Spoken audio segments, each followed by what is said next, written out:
Bonjour, ici Temi Kaba, je suis ravi de vous retrouver pour cette première vidéo 6 conseils pour devenir un pro du trading. Sans plus attendre, nous allons passer au premier conseil. Posez-vous les bonnes questions. La plupart du temps, les personnes arrivent sur le trading, elles ne se posent même pas la question de savoir si ce métier est fait pour eux. Eh bien, moi je vous le dis de suite, posez-vous la question, êtes-vous fait pour le trading? C'est quoi le trading? Je vais vous donner une définition très rapide. Le job de trader consiste à prendre des risques calculés. Dans risque calculé, il y a risque et il y a calcul. Le risque, c'est prendre une position sur laquelle l'issue est incertaine. On ne sait pas ce qui va se passer. Le calcul, c'est qu'on ne prend pas n'importe quel risque. On va le calculer, le mesurer, l'évaluer.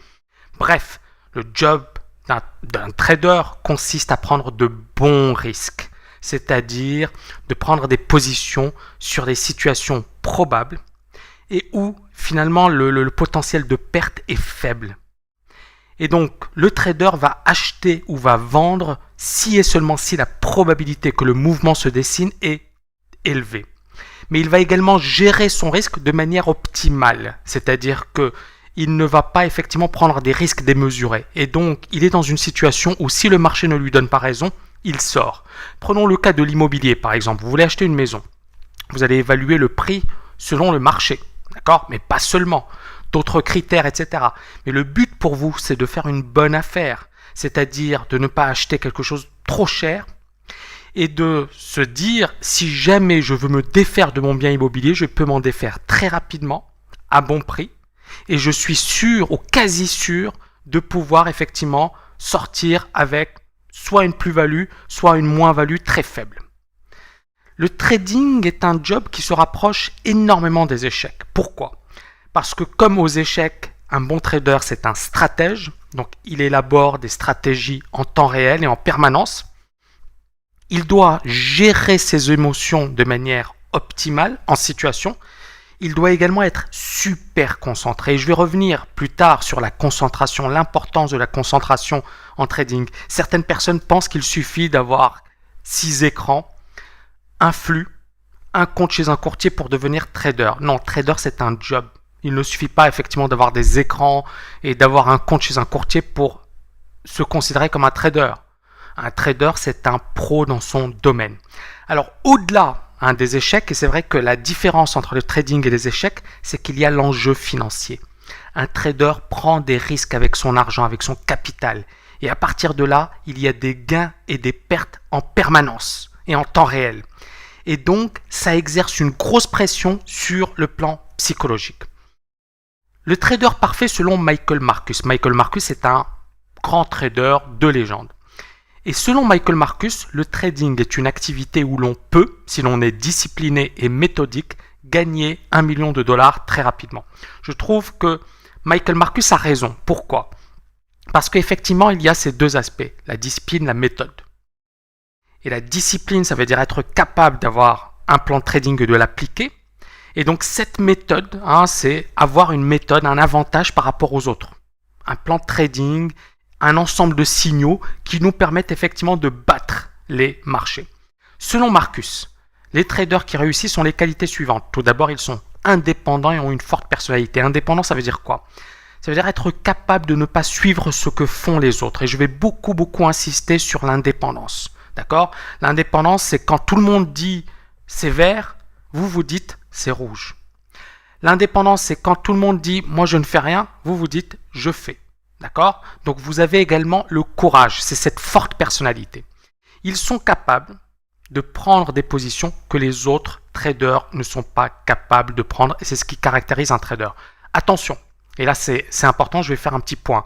Beaucoup de personnes pensent que le trading c'est du risque, c'est prendre énormément de risques. Non. Un trader, c'est quelqu'un de conservateur, c'est quelqu'un qui prend des risques intelligents, d'accord ? C'est pas un cascadeur ou un kamikaze ou un casse-cou. Non, c'est quelqu'un qui aime le risque, mais qui ne prend pas n'importe quel risque. La nuance, elle est importante.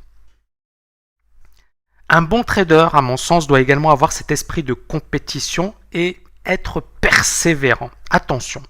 Quand je parle d'esprit de compétition, ça ne veut pas dire être jaloux, jalouser les autres ou vouloir écraser les autres. Attention, en trading, l'esprit de compétition, ça signifie être bon.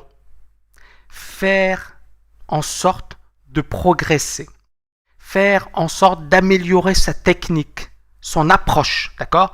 Donc, on a cet esprit de compétition dans l'esprit sportif. C'est-à-dire que comme dans le sport de haut niveau, on cherche à être meilleur, on cherche à s'améliorer en permanence. Je vais reprendre par exemple le cas des études, notamment l'agrégation que je connais bien puisque j'ai passé ce concours. Certaines personnes que je connais personnellement ont retenté le concours de l'agrégation à 4 reprises, d'autres beaucoup plus. On a également certaines personnalités très connues, historiques, notamment Léopold Senghor, feu Léopold Senghor, qui était auparavant le président du Sénégal, académicien, etc., qui a retenté l'agrégation à 3 reprises avant de l'obtenir. Jean-Paul Sartre, à qui on a décerné le prix Nobel de littérature et qui l'a refusé. Jean-Paul Sartre a dû retenter l'agrégation à 2 reprises avant de l'obtenir. Donc on voit bien qu'il est important d'être persévérant, malgré ses qualités de départ, parce qu'on peut être très bon et le jour J on n'est pas là. Par exemple dans un concours ou même sur les marchés financiers, bien, on n'est pas là, on n'est pas dans les dispositions et on échoue. Il faut croire dans ses chances de réussir et il faut aller jusqu'au bout. Quelles sont les qualités indispensables pour réussir en trading? Alors, il y en a plusieurs, mais là, j'en ai effectivement relevé quelques-unes, les plus importantes. Tout d'abord, une agilité avec les chiffres. Attention, ici, nul besoin d'être un polytechnicien ou extrêmement brillant en mathématiques. Le but, c'est quoi? Un trader, c'est quelqu'un qui évalue rapidement le risque, les probabilités, qui se dit c'est un bon trade, c'est un mauvais trade. Avec le temps, vous serez capable effectivement d'évaluer rapidement les opportunités, de savoir si c'est une bonne opportunité ou pas. C'est d'ailleurs ce que je fais régulièrement avec mes étudiants. À chaque fois, je leur pose la question, c'est un bon trade ou pas? J'achète ou j'achète pas? Je vends ou je ne vends pas? D'accord? Et donc, avec le temps, vous allez vous entraîner, vous serez capable, à terme, effectivement, d'avoir cette agilité avec les chiffres. L'indépendance d'esprit, on vient d'en parler, donc être capable de se détacher de ce que pensent les autres, de ce que font les autres, d'avoir sa propre opinion et de prendre ses propres décisions. D'ailleurs, j'insiste énormément lors de mes coachings sur cette indépendance. Même si moi, le coach de mes étudiants, je dis le marché monte, les étudiants ne sont pas obligés de me suivre. Par contre, et moi c'est ce que je dis toujours à mes étudiants, c'est à chaque fois que vous voulez prendre une position, vous devez toujours m'apporter des arguments. C'est-à-dire pourquoi, les raisons à l'origine de votre décision et de votre position. Pourquoi vous prenez une décision. Donc, l'indépendance, ça ne veut pas dire aussi s'entêter, ou ça ne veut pas dire être borné, ou ça ne veut pas dire s'opposer pour s'opposer. Non, c'est je m'oppose, mais parce que j'ai des critères, j'ai des signaux qui me disent qu'il faut le faire. L'autonomie, ne pas dépendre des autres pour ses analyses, c'est également un critère très important. D'ailleurs, c'est la raison pour laquelle je ne donne pas d'analyse. J'étais analyste auparavant et j'ai conseillé pas mal de gérants, etc. Mais je trouve que c'est pas forcément une bonne chose pour un gérant ou pour un trader de suivre les analyses d'une autre personne. Si on fait du trading, il faut suivre ses propres analyses. Si on fait de la gestion, il faut suivre ses propres analyses et faire ses propres analyses. D'accord? C'est important. Autre critère, l'intérêt marqué pour la psychologie humaine. Bon, vous le savez sans doute, mais sur les marchés financiers, la psychologie est omniprésente. Il n'y a que de la psychologie. À partir de là, il faut aimer la psychologie. Ces situations d'euphorie, de panique, de stress, d'attentisme, etc. Eh bien, effectivement, il faut aimer la psychologie humaine, il faut avoir un intérêt, il faut la comprendre, il faut la maîtriser et il faut se l'appliquer à soi. Parce que non seulement il faut comprendre comment les autres interagissent, mais il faut également comprendre comment nous, on est influencé par le marché financier, nos biais psychologiques, nos erreurs, etc. Tout ça, il va falloir apprendre à l'analyser, le décortiquer et prendre les bonnes mesures. Autre qualité indispensable, la capacité à se concentrer et à se focaliser. C'est indispensable. Et je dirais que beaucoup de gens, lorsqu'ils font du trading, ils sont là à téléphoner, à appeler, à aller sur Facebook. Ils ne seront jamais traders. D'accord? Si vous voulez faire du trading, concentrez-vous. On évite toute dispersion, on se focalise. Enfin, dernière qualité qui pour moi est la plus importante, l'humilité. Pourquoi c'est la plus importante? Parce que beaucoup de personnes brillantes, diplômées des meilleures écoles, douées en trading, vont à un certain moment se prendre un râteau monumental, tout simplement parce qu'elles n'ont pas été suffisamment humbles. L'humilité, c'est toujours se remettre en question. L'humilité, c'est être modeste. L'humilité, c'est de se dire le marché a toujours raison. L'humilité, c'est d'accepter le fait qu'on n'a pas et qu'il est très difficile d'avoir une emprise sur les choses. On prend ce que le marché nous donne. Point. Rassurez-vous. Il y a beaucoup de personnes, après avoir lu ces qualités, se disent « Bon, je ne pourrai jamais devenir trader. » Rassurez-vous, la plupart de ces qualités se travaillent et peuvent s'acquérir. Je peux vous dire que élève, au lycée, je n'étais pas quelqu'un de très concentré. Alors, je n'avais pas forcément un intérêt marqué pour la psychologie. L'indépendance, ça dépend. Bon, j'étais tout de même quelqu'un d'assez indépendant, d'assez autonome. Néanmoins, ces qualités, elles se travaillent. Elles peuvent s'acquérir. Donc, pas d'inquiétude sur ce plan-là. Néanmoins, c'est l'expérience qui vous permettra effectivement d'identifier vos forces et vos faiblesses, le style qui vous convient, puisque comme vous le savez, il y a énormément de styles en trading. Mais les plus importants, c'est le scalping. Donc scalping, c'est je prends énormément de positions au sein d'une même séance. Le day trading, je prends 4, 5, 3 positions par jour. Donc, et mes positions sont clôturées avant la fin de la séance. Le swing trading, je prends des positions sur 2 jours, 7 jours, 2 mois, 3 mois, peu importe. Et l'investissement classique. Bref, il faut effectivement être capable de déterminer le style qui vous convient le mieux. Mais également le travail que vous devrez réaliser pour viser l'excellence. Et l'excellence, c'est quoi? C'est maîtriser les marchés, maîtriser sa psychologie, maîtriser le processus, travailler en permanence pour devenir meilleur. Le plus important dans tout ça, c'est avant d'envisager une carrière dans le trading, c'est de se poser cette question. Ai-je envie de devenir un bon trader? Tout simplement. Si effectivement, donc, suivez, moi il y a plein de vidéos, etc. Donc vous aurez l'occasion de voir, de poser des questions, etc. N'hésitez pas à lire des bouquins, à aller sur effectivement des sites qui parlent de trading. L'essentiel, c'est de vous faire une idée de ce job. Et ensuite de vous poser les bonnes questions. Ai-je envie de devenir un bon trader? Il y a un bouquin que j'ai écrit, que je vous conseille, c'est Psychologie des grands traders. Il y a également l'art du trading. Pourquoi je vous conseille Psychologie des grands traders? Parce que je parle des traders, je parle de leur parcours, je parle de la psychologie. Donc c'est un bouquin assez complet dans lequel vous aurez quelques éléments de réponse et ça vous permettra justement de prendre du recul par rapport à cette question et de trouver les bonnes réponses. Donc, après avoir posé cette question, il va falloir trouver les réponses. Et il y en a plusieurs. Donc tout d'abord, le challenge intellectuel. Il est vrai que les marchés financiers, c'est fascinant. C'est un petit peu comme une partie d'échecs. Il y a effectivement des marchés qui montent, des marchés qui baissent. Il y a pas mal d'intervenants, etc. Et donc, il y a clairement un challenge intellectuel. Deuxième point, la compétition. Et vous savez que vous serez confronté à certains des cerveaux les plus brillants de la planète. À partir de là, effectivement, il faut avoir cet esprit compétitif, il faut avoir effectivement l'envie de se remettre en question tous les jours. Vous arrivez tous les matins à votre bureau, votre compte est à zéro, les comptes sont à zéro. Et bien effectivement, le compteur est remis à zéro. Et donc à partir de là, vous dites ok, une nouvelle journée commence, je dois attaquer, je dois faire le nécessaire pour avoir du vert sur toutes mes positions. Bref, il y a effectivement cet esprit de compétition, cet esprit de je veux gagner, je veux réussir. D'accord, c'est important. Troisième point, la richesse de cette activité qui est tout sauf monotone. On est bien d'accord qu'il n'y a pas de routine en trading. Chaque jour est un nouveau jour. Pourquoi? Parce que vous allez avoir des nouvelles économiques, des nouvelles géopolitiques, vous allez avoir tel ou tel homme politique qui va faire telle ou telle petite phrase et à partir de là, ça aura un impact sur les marchés. Vous aurez tel gérant qui prendra de grosses positions. Bref, on ne s'ennuie pas. Il n'y a pas de routine, donc c'est une activité qui n'est pas monotone. Peut-être que ça ne vous plaira pas. C'est pour ça que je parle des arguments. Qu'est-ce qui vous attire dans le trading? Peut-être que ça ne vous plaira pas.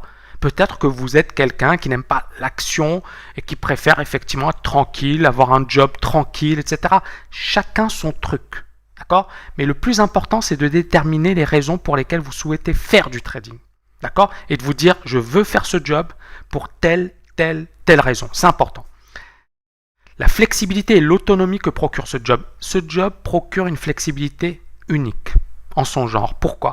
Parce qu'on n'est pas obligé d'être à Paris, d'être à Tombouctou, d'être au Kazakhstan pour faire du trading. On peut être où l'on veut. C'est-à-dire, le plus important, c'est d'avoir une bonne connexion Internet, d'avoir des compétences, d'accord? Et à partir de là, effectivement, vous pouvez faire du trading depuis n'importe quel endroit de la planète. Donc, on est très flexible. Ensuite, on est autonome. Il n'y a pas de patron, il n'y a pas de boss. Son boss, c'est soi-même. D'accord? Si vous êtes bon, vous gagnez. Si vous êtes mauvais, vous perdez. Tout simplement. Donc, flexibilité, autonomie. Dernier argument que moi, je n'aime pas, c'est gagner de l'argent. Pour moi, gagner de l'argent, c'est le résultat du processus. D'accord? Il faut d'abord être passionné par ce job avant d'envisager un gain financier. Mais le gain financier, effectivement, c'est le résultat de ce travail. Et si vous travaillez bien, effectivement, il y a beaucoup d'argent dans ce domaine. Posez-vous les bonnes questions, mais surtout recherchez les bonnes réponses. Moi, je vous recommande vivement de faire ces recherches, de prendre du recul, de faire le travail nécessaire pour trouver les bonnes réponses. Voulez-vous devenir trader? Il est donc important de déterminer les raisons pour lesquelles vous souhaitez exercer ce métier. Pour moi, il faut aimer le trading, il faut que cet amour soit même proche de la passion. J'aime le trading, j'ai écrit des bouquins sur le trading, j'ai lu tous les bouquins sur le trading, je ne m'ennuie jamais en faisant du trading. Si vous n'aimez pas le trading, si vous n'avez pas une passion pour cette activité, vous l'oubliez. D'accord? Faites autre chose. Donc, il faut avoir une passion. Pourquoi? Parce qu'effectivement, comme pour le sport de haut niveau, comme pour les études, si vous ne fournissez pas les efforts nécessaires, les probabilités de réussir sont faibles. Et donc, si vous n'avez pas un minimum d'intérêt pour ce métier, pas la peine de le faire, parce qu'effectivement, vous n'irez pas jusqu'au bout.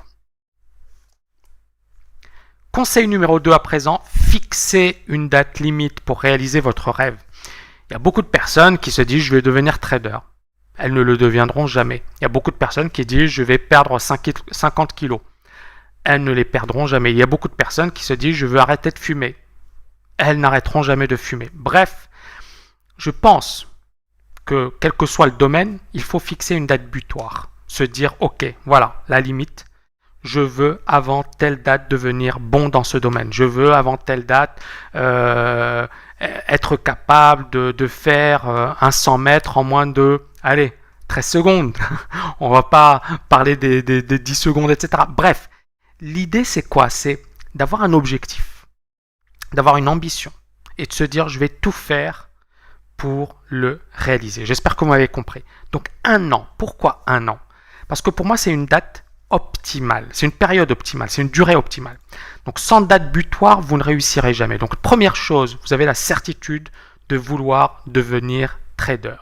Une fois cette certitude acquise, vous fixez cette date limite. Cette date limite, elle sera d'1 an, 2 ans maximum. J'ai une personne qui fait partie de mes étudiants qui m'a dit voilà, moi je me suis donné 5 ans parce que j'ai un travail, j'ai d'autres activités, etc. Pourquoi pas? Même si, et je vais vous expliquer pourquoi. En 1 an, on peut faire énormément de choses si on est très concentré, si on le fait de manière intense. Donc pour moi, 1 année, c'est un délai raisonnable pour disposer de connaissances solides du domaine si on travaille dur. Plusieurs avantages de se fixer une date limite. Tout d'abord, on se met une pression positive. On est totalement focalisé, concentré sur la chose. Deuxièmement, on travaille de manière beaucoup plus efficace. On pense aux étudiants par exemple. Alors, je sais que parmi les personnes qui regardent les vidéos, il y a beaucoup d'étudiants. Vous le savez bien, juste avant les examens, vous êtes super performant. Pourquoi? Parce que vous travaillez dur, parce que vous dites ok, il y a une date limite, je dois limiter la casse, limiter les dégâts, ou alors je veux obtenir une mention pour accéder à tel ou tel master. Bref, vous faites le maximum en un laps de temps limité. Et donc, cette date limite, l'avantage, c'est que ça vous permet de vous mettre une pression positive. Ça permet également de travailler de manière plus efficace. Et ce concept, moi, je l'ai appliqué à la TKL Trading School. C'est-à-dire que mon but, c'est que mes étudiants acquièrent le maximum de connaissances possibles en un temps limité. On peut, en effet, faire beaucoup de choses en 1 an.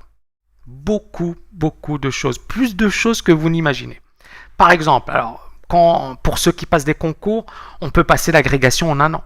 Donc si effectivement vous êtes un tueur au niveau du travail, etc., l'agrégation, école normale supérieure, les gens préparent mais de manière intense ce concours, qui est un concours de très haut niveau, mais c'est 1 an. Ensuite, HEC, on peut effectivement préparer ce concours en 1 an. Harvard, etc., etc., etc. Il y en a pas mal des concours qu'on peut préparer en 1 an. On peut également préparer une compétition prestigieuse, les Jeux Olympiques, compétition d'échecs. Généralement, les sportifs de haut niveau. Alors bien sûr, ils sont entraînés jeunes, etc. Ils ont des aptitudes. Bref, ok, on est d'accord. Néanmoins, en un an, si on bosse dur, je peux vous assurer qu'on peut réaliser des progrès considérables. Et qu'un sportif qui avait un certain niveau peut en un an, voir son niveau augmenter de manière considérable s'il travaille de manière intense. Donc croyez-moi, on peut réaliser un bond considérable en un an. Je vais prendre mon exemple. Mes bouquins, ça m'a demandé une année. Une année de travail intensif. Alors c'est vrai que je ne dormais pas beaucoup, pas plus de 5 heures par jour. Il est vrai aussi que mon but était d'écrire les ouvrages de référence, l'ouvrage de référence à l'origine, puisque j'avais envie d'écrire un ouvrage, puis mon éditeur m'a proposé de scinder l'ouvrage en deux, ce que j'ai accepté parce que je trouvais que c'était une bonne idée. Finalement, ça a donné l'art du trading et la psychologie des grands traders. Donc un an de travail intensif pour ces deux ouvrages. Je ne dormais pas beaucoup, je ne voyais pas beaucoup mes amis, mais voilà, j'avais l'ambition de publier ces deux bouquins, d'en faire les bouquins de référence dans leur domaine. Et c'est chose faite. C'est chose faite. C'est bon. C'est du passé maintenant. Mais je l'ai fait. Vous voyez un petit peu le principe. Le principe, c'est de se dire, je bosse à fond, j'ai envie d'atteindre cet objectif et je vais tout faire pour l'atteindre. Donc, cette période, cette durée d'un an, effectivement, pourquoi ? Eh bien, si vous travaillez de manière intense, vous pouvez apprendre beaucoup plus en un an qu'en 10 ans. On va revenir sur les bouquins. Vous savez, j'ai beaucoup de personnes qui viennent me voir, qui me disent « Tammy, j'ai envie d'écrire un bouquin ». Des personnes qui enseignent à Dauphine, à Assas, dans des grandes écoles, qui sont diplômées d'HEC. Véridique, hein ? Donc des personnes qui ont tout de même un bon niveau intellectuel, etc., qui viennent, qui me disent « Tammy, j'ai envie d'écrire un livre ». Je leur dis « Avec grand plaisir ». Vous voulez écrire un bouquin en économie, en finance, en bourse? Je suis directeur de collection chez Erol. Je peux vous publier. Il faut juste que le bouquin soit sérieux, qu'il y ait un plan bien ficelé et qu'effectivement le contenu soit de bonne qualité, qu'il y ait une valeur ajoutée par rapport à ce qui existe. Point. C'est ce que je leur demande. Eh bien, figurez-vous que beaucoup de personnes me disent oui, oui, oui, oui, et je ne reçois rien.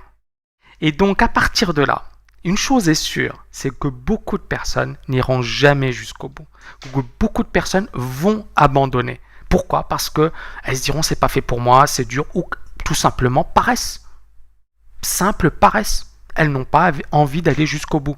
Malheureusement, c'est le cas. Tant pis pour elles. Le cas Martin Schwartz. Alors ça, c'est un cas d'école pour moi. C'est un cas que j'applique d'ailleurs, que ce soit au sein de la TKL Trading School, mais c'est également un cas qui m'a beaucoup inspiré. Donc Martin Schwartz, c'est un brillant élève, MBA de Columbia en 70. Il effectue son service militaire chez les Marines et ça l'aidera à s'endurcir psychologiquement. Donc il a travaillé pendant 10 années en tant qu'analyste financier. Et durant cette période, il ne fait que perdre. Il ne fait que perdre en trading. Il parle à sa femme, il lui dit « Écoute, je suis passionné de trading, j'ai envie de réussir dans ce domaine, mais je ne sais pas. » Elle lui dit « Ok, donne-toi une date butoir et fais le maximum pour réussir dans ce domaine. » Il se dit « Ok, pourquoi pas ?» Donc, il est toujours analyste et pendant la séance de trading, il fait du trading. Donc, il s'est arrangé pour avoir un bureau fermé, pour mener en parallèle ces deux activités. C'est ce qu'il a fait pendant un an. Donc, il se met sérieusement au travail, il développe un plan de trading, il se donne une année pour réussir. Il recrute, entre guillemets, un coach puisqu'il a un mentor, Zollner, qui vient, qui le conseille, etc. Il a également une méthode qu'il a acquis chez une personne qui a effectivement une méthode assez intéressante pour lui. Bref, il développe une méthode, il se fait coacher, il travaille dur pendant un an et à la fin de l'année, il gagne 100 000 $. Et il se dit, ok, j'ai réussi à gagner 100 000 $ en un an, c'est que je peux le faire de manière indépendante. Et à partir de là, donc pendant 10 ans, il n'a fait que perdre. Et en un an, il a réalisé une performance correcte. Et à partir de là, il passe du statut de perpétuel perdant au statut de trader performant. Il gagne la première année après avoir quitté son emploi 600 000 $, puis 1,2 million de dollars et ensuite effectivement pendant plusieurs années consécutives, il gagnera beaucoup plus de 10 millions de dollars par an en travaillant uniquement pour son compte. Pour moi, Schwartz est la preuve que la persévérance est payante. D'accord ? Il n'a commencé à gagner de l'argent qu'après 10 années de pertes. Je répète, 10 années de pertes. Mais il s'est dit, je peux réussir, je dois réussir, j'ai tout ce qu'il faut pour réussir. Donc il avait confiance en lui. Et surtout, pendant ces 10 années, il n'était pas sérieux, il n'était pas méthodique, il n'avait pas fait ce qu'il fallait pour réussir. C'est la différence elle est là. Ça tient à peu de choses. C'est-à-dire, est-ce que vous avez fait le nécessaire ou pas ? Schwartz ne l'avait pas fait. Et quand il a commencé à le faire, quand il a commencé à être méthodique, rigoureux, et il s'est dit, ok, je veux réussir et je vais tout faire pour réussir, il a réussi. D'accord ? Toute la différence est là. Donc Schwartz est également un travailleur acharné. Pour moi, c'est une qualité importante. Il faut être un bosseur sur les marchés. D'ailleurs, parmi mes étudiants, ceux qui réussissent le mieux sont les plus bosseurs. Il faut être un bosseur. Il n'hésite pas à rester longtemps après la clôture des marchés pour faire le bilan de la journée et préparer les analyses du lendemain. Ça réussit à débuter avec un plan d'action et une date butoir. D'accord ? D'où l'importance d'être visionnaire. Pour réussir, il faut une vision. C'est quoi la vision ? C'est de se dire, voilà, je me vois en trader gagnant dans 1 an. Je me vois comme un trader gagnant dans 2, 3, 4 ans. D'accord ? Mais se dire, voilà, je m'imagine en trader gagnant. C'est également un excellent moyen pour se motiver au jour le jour. Vous savez, quand vous passez un concours qui est dur, la seule motivation que vous avez, c'est la vision. C'est de vous dire, je vais devenir HEC, polytechnicien, agrégé. D'accord ? Moi, c'est ce que je me disais. Quand je passais l'agrégation, donc c'est un concours très très difficile, bien je me disais, je vais devenir agrégé, je veux devenir agrégé. Je n'arrêtais pas de me le répéter. Et je me suis battu pour le devenir. Donc vous voyez un petit peu encore une fois l'importance de cette motivation, l'importance de cette vision et ce que ça peut faire pour votre réussite. Idem pour mes bouquins. C'était dur parce que je ne dormais que très peu de temps, parce que je ne faisais que ça. J'étais complètement concentré sur les livres. Mais encore une fois, j'avais cette vision. Je me disais, voilà, je veux publier mes bouquins, je veux que mes bouquins soient des ouvrages de référence, j'ai envie de les voir à la FNAC, sur le site Amazon, etc. Bref, c'était pour moi une motivation, une vision. D'accord ? Donc cette vision, elle est importante. Et justement, une vision fortement ancrée dans votre esprit aura des résultats spectaculaires. Cette vision, on la retrouve dans le monde du business. Prenons le cas de Apple, Steve Jobs. Steve Jobs avait une vision. Tout le monde s'est moqué de lui quand il a sorti l'iPod.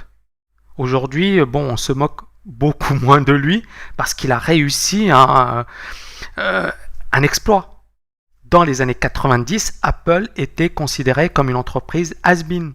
Aujourd'hui, c'est l'entreprise de référence, c'est la plus grosse capitalisation boursière aux États-Unis. Vous avez vu le chemin parcouru ? C'est énorme. Et tout simplement parce que Steve Jobs avait une vision. Et cette vision, effectivement, a permis de faire en sorte qu'on ait un iPod. Enfin, moi, je n'utilise pas d'iPod, mais juste pour la petite histoire. On a les iPods, on a les iPads, on a les iPhones, et ça marche. La vision dans le monde sportif. Donc, effectivement, pour devenir sportif, il y a des sacrifices. Il y a un travail qui est surhumain. Eh bien, sans vision, vous n'irez pas très loin. Et la vision, c'est ce qui permet aux sportifs de tenir. Idem en trading. Il faut avoir une vision. C'est ce qui vous permettra de vous battre. C'est-à-dire, imaginez-vous en trader gagnant. Dites-vous, voilà, je veux devenir un super trader. Je veux gagner dans ce domaine. Et à partir de là, travaillez, n'abandonnez jamais. Allez jusqu'au bout parce que ça vaut le coup.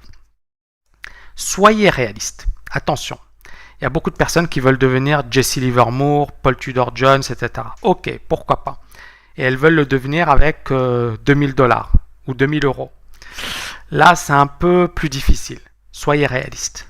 D'accord ? Il y a des personnes qui viennent me voir qui me disent, voilà, j'ai 10 000 €, je veux gagner 1 million d'euros en 1 an. Bon, moi, je leur dis, c'est pas réaliste. D'accord ? D'ailleurs, pourquoi c'est pas réaliste ? Parce que même les meilleurs traders pensaient qu'ils ont gagné 1 million d'euros la première année. Non, ils n'ont fait que perdre. Il y a certains grands traders qui ont perdu 3, 4, 5 fois d'affilée avant de commencer à gagner. Donc, au départ, soyez réaliste. Évitez de vous ruiner. apprenez un maximum de choses, développez les compétences et ensuite, effectivement, vous pourrez gagner. L'importance des objectifs intermédiaires. C'est quoi un objectif intermédiaire? C'est un objectif qui vous permet justement d'atteindre votre objectif final. Par exemple, vous voulez gagner 1 million de dollars par an. Pas de problème. Mais ça ne se fera pas la première année. Donc à partir de là, effectivement, il faudra vous dire, voilà, moi, la première année, mon but, c'est de gagner les 3-4 premiers mois, de gagner 1000 dollars par mois, pas par jour. Et ensuite, de gagner 3000, 4000. Et puis, au fur et à mesure de votre progression, de vos compétences, etc., vous pourrez monter en puissance. D'accord? Mais au départ, vous devrez effectivement avoir des objectifs réalistes. Succès. La meilleure manière d'acquérir de solides connaissances et compétences est de le faire de manière intense pendant 1 à 2 années. Moi, je vous recommande de consacrer toute votre énergie à la réalisation de cet objectif. D'où encore une fois, et c'est la raison pour laquelle j'ai commencé le conseil numéro 1, c'était pourquoi vous voulez devenir trader. Est-ce que vous voulez devenir trader? C'est une fois que vous avez décidé de devenir trader, faites le maximum pour le devenir. Inutile de vous dire que mon troisième conseil, c'est donnez-vous les moyens de réussir. Pourquoi donnez-vous les moyens de réussir? Parce que pour gagner en trading, vous devez être mieux préparé que la concurrence. Imaginez-vous sur un ring. Vous allez affronter un boxeur poids lourd, type Mike Tyson ou autre. Pensez que vous ferez le poids? Vous ferez le poids très longtemps? La réponse est non. Pour affronter un sportif de haut niveau, il faut effectivement également faire du sport de haut niveau et se préparer. Et beaucoup de personnes arrivent en trading, elles ont un écran, elles ont un compte chez un courtier, etc. et elles se croient déjà dans la cour des grands. Eh bien, désolé de les décevoir, ça ne suffit pas d'avoir 6 écrans, un compte chez un courtier et un capital. Ça ne suffit pas du tout. Il y a un boulot avant. D'accord? Et ce boulot, il est essentiel, il est extrêmement important. Croirez-vous, par exemple, une personne qui vous dit « Je vais faire de vous un excellent joueur de tennis en 4 mois ». Direct, vous direz c'est un rigolo. Le problème en trading, c'est qu'il y a beaucoup d'écoles, de formations, par exemple, qui vous disent « Voilà, il y a un séminaire d'1 semaine ou de 2 semaines. Et à la fin de ces 2 semaines, franchement, vous allez devenir super bon. » Bon, désolé de vous décevoir, ça n'existe pas. Et si c'était le cas, ça se saurait. D'où encore une fois l'importance de travailler sur la durée, de le faire de manière sérieuse, d'accord? Pour moi, le trading, c'est comme des études de haut niveau, d'accord? Une formation solide doit se faire sur la durée. Un dentiste, il ne devient pas dentiste en 2 mois, un pharmacien ne devient pas pharmacien en 6 mois, un chirurgien ne devient pas chirurgien en 1 an, d'accord? Ça demande du temps. Maintenant, effectivement, en trading, vous pouvez acquérir des compétences assez rapidement, mais pas en 2 semaines, pas en 3 semaines. D'où, encore une fois, l'importance de travailler sur la durée. Ça vous permettra d'assimiler à votre propre rythme les principaux concepts, de développer les automatismes nécessaires, etc. Vous devrez donc acquérir de solides connaissances. C'est quoi les connaissances? Donc, lire de bons bouquins, solide connaissance de marché, une culture de marché, donc la psychologie des foules, connaître les classiques, le bouquin de Jesse Livermore, les bouquins de Schwartz, les bouquins de Schwager sur les sorciers des marchés, etc. Donc ce sont des bouquins très instructifs qui vont vous apporter énormément. Mes bouquins entre guillemets, bien sûr, si ça vous intéresse. Étudiez également les graphiques boursiers quotidiennement. Suivre des formations, séminaires de haut niveau, c'est également extrêmement important. Acquérir de solides compétences. Ça veut dire quoi? Ça veut dire maîtriser les marchés. Vous devez comprendre ce qui fait bouger un marché. Pourquoi ça monte? Pourquoi ça baisse?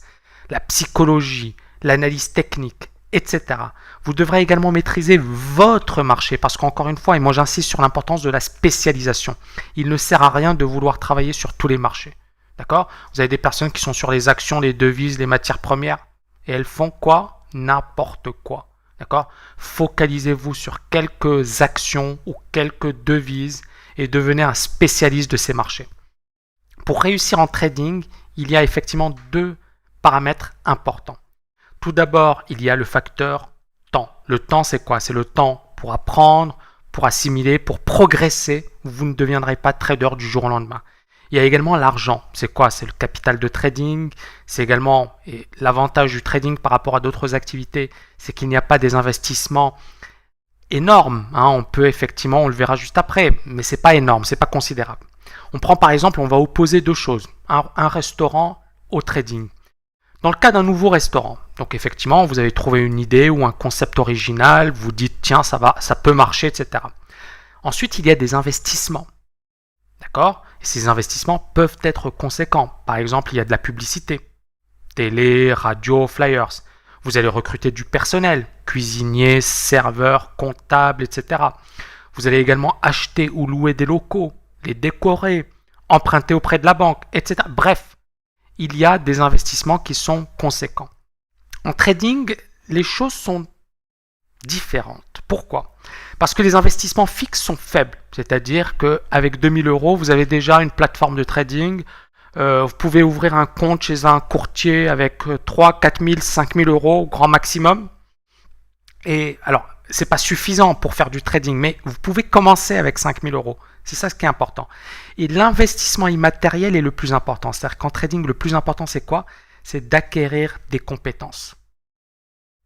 Et ces compétences, une fois acquises, eh bien, elles restent, mais surtout, il est tout à fait possible, effectivement, de monter en puissance. Par exemple, parmi mes étudiants, j'ai des étudiants qui sont bons et certains à qui on a proposé de gérer de l'argent. Donc, c'est bien.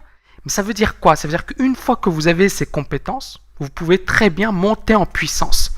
Le plus important, c'est quoi? C'est les compétences, c'est l'immatériel, la matière grise. Après, vous pouvez tout à fait travailler pour quelqu'un, travailler dans un fonds, gérer l'argent familial, etc. Bref, il y a plusieurs possibilités. Mais au départ, soyez prudent, travaillez dur, essayez d'acquérir le maximum de connaissances et d'acquérir les compétences les plus solides qui soient. Prendre ces précautions. Il y a beaucoup de personnes qui arrivent sur les marchés, qui quittent leur emploi, qui se disent « Tiens, je vais faire du trading ». Le problème, c'est qu'elles se mettent une pression trop importante. Donc c'est la raison pour laquelle je vous conseille d'avoir suffisamment d'argent de côté pour pouvoir vivre pendant un an. Ou au moins avoir une activité en parallèle. Donc une activité qui puisse vous permettre de gagner votre vie, de subvenir à vos besoins et d'éliminer ce stress. C'est quoi le stress? C'est le stress qui consiste à se dire « je dois à tout prix gagner ». Disposer donc également d'un capital suffisant. Impossible de devenir millionnaire avec 1000 $. Ou alors, il faut avoir beaucoup de chance. Investir uniquement également ce que vous êtes capable de perdre. C'est important. Prendre ses précautions. Pourquoi? Parce qu'il y a l'adage boursier qui est très célèbre qui dit « Scared money never wins ». L'argent qui a peur ne gagne pas. Et c'est quoi l'argent qui a peur? C'est-à-dire que si effectivement vous investissez de l'argent que vous n'êtes pas prêt à perdre, eh bien, vous allez perdre. Pourquoi? Parce que si par exemple vous empruntez, vous avez des traites tous les mois, ça va vous mettre une pression énorme. Si vous hypothéquez votre maison, vous aurez une pression terrible. Donc, il faut envisager une transition en douceur vers le trading. Et là, on peut reprendre le cas de Schwartz, qui est très intéressant. Schwartz n'a pas quitté son emploi du jour au lendemain. Il s'est dit, je veux devenir trader, je vais tout faire pour devenir trader. Mais il n'a pas quitté du jour au lendemain son job et il a dit, ok, je deviens trader. Non. Il s'est dit, ok, je vais d'abord tester ce que je suis capable de faire. Et je vais me donner un an, je vais travailler de manière intense, je vais faire tout ce qu'il faut. Et si je sens que j'ai le niveau pour et que je suis prêt à faire cette transition, je la fais. D'accord? Et Schwartz, c'est l'exemple qui, à mon sens, est le bon exemple. Contrairement à un trader rencontré au salon de l'analyse technique en mars 2000. Ce trader avait réussi de belle manière dans les années 90. Mais dans les années 90, tout le monde réussissait. Pourquoi? Parce qu'on avait des marchés haussiers et il suffisait d'acheter une action pour gagner. Donc, il quitte son job dans l'informatique.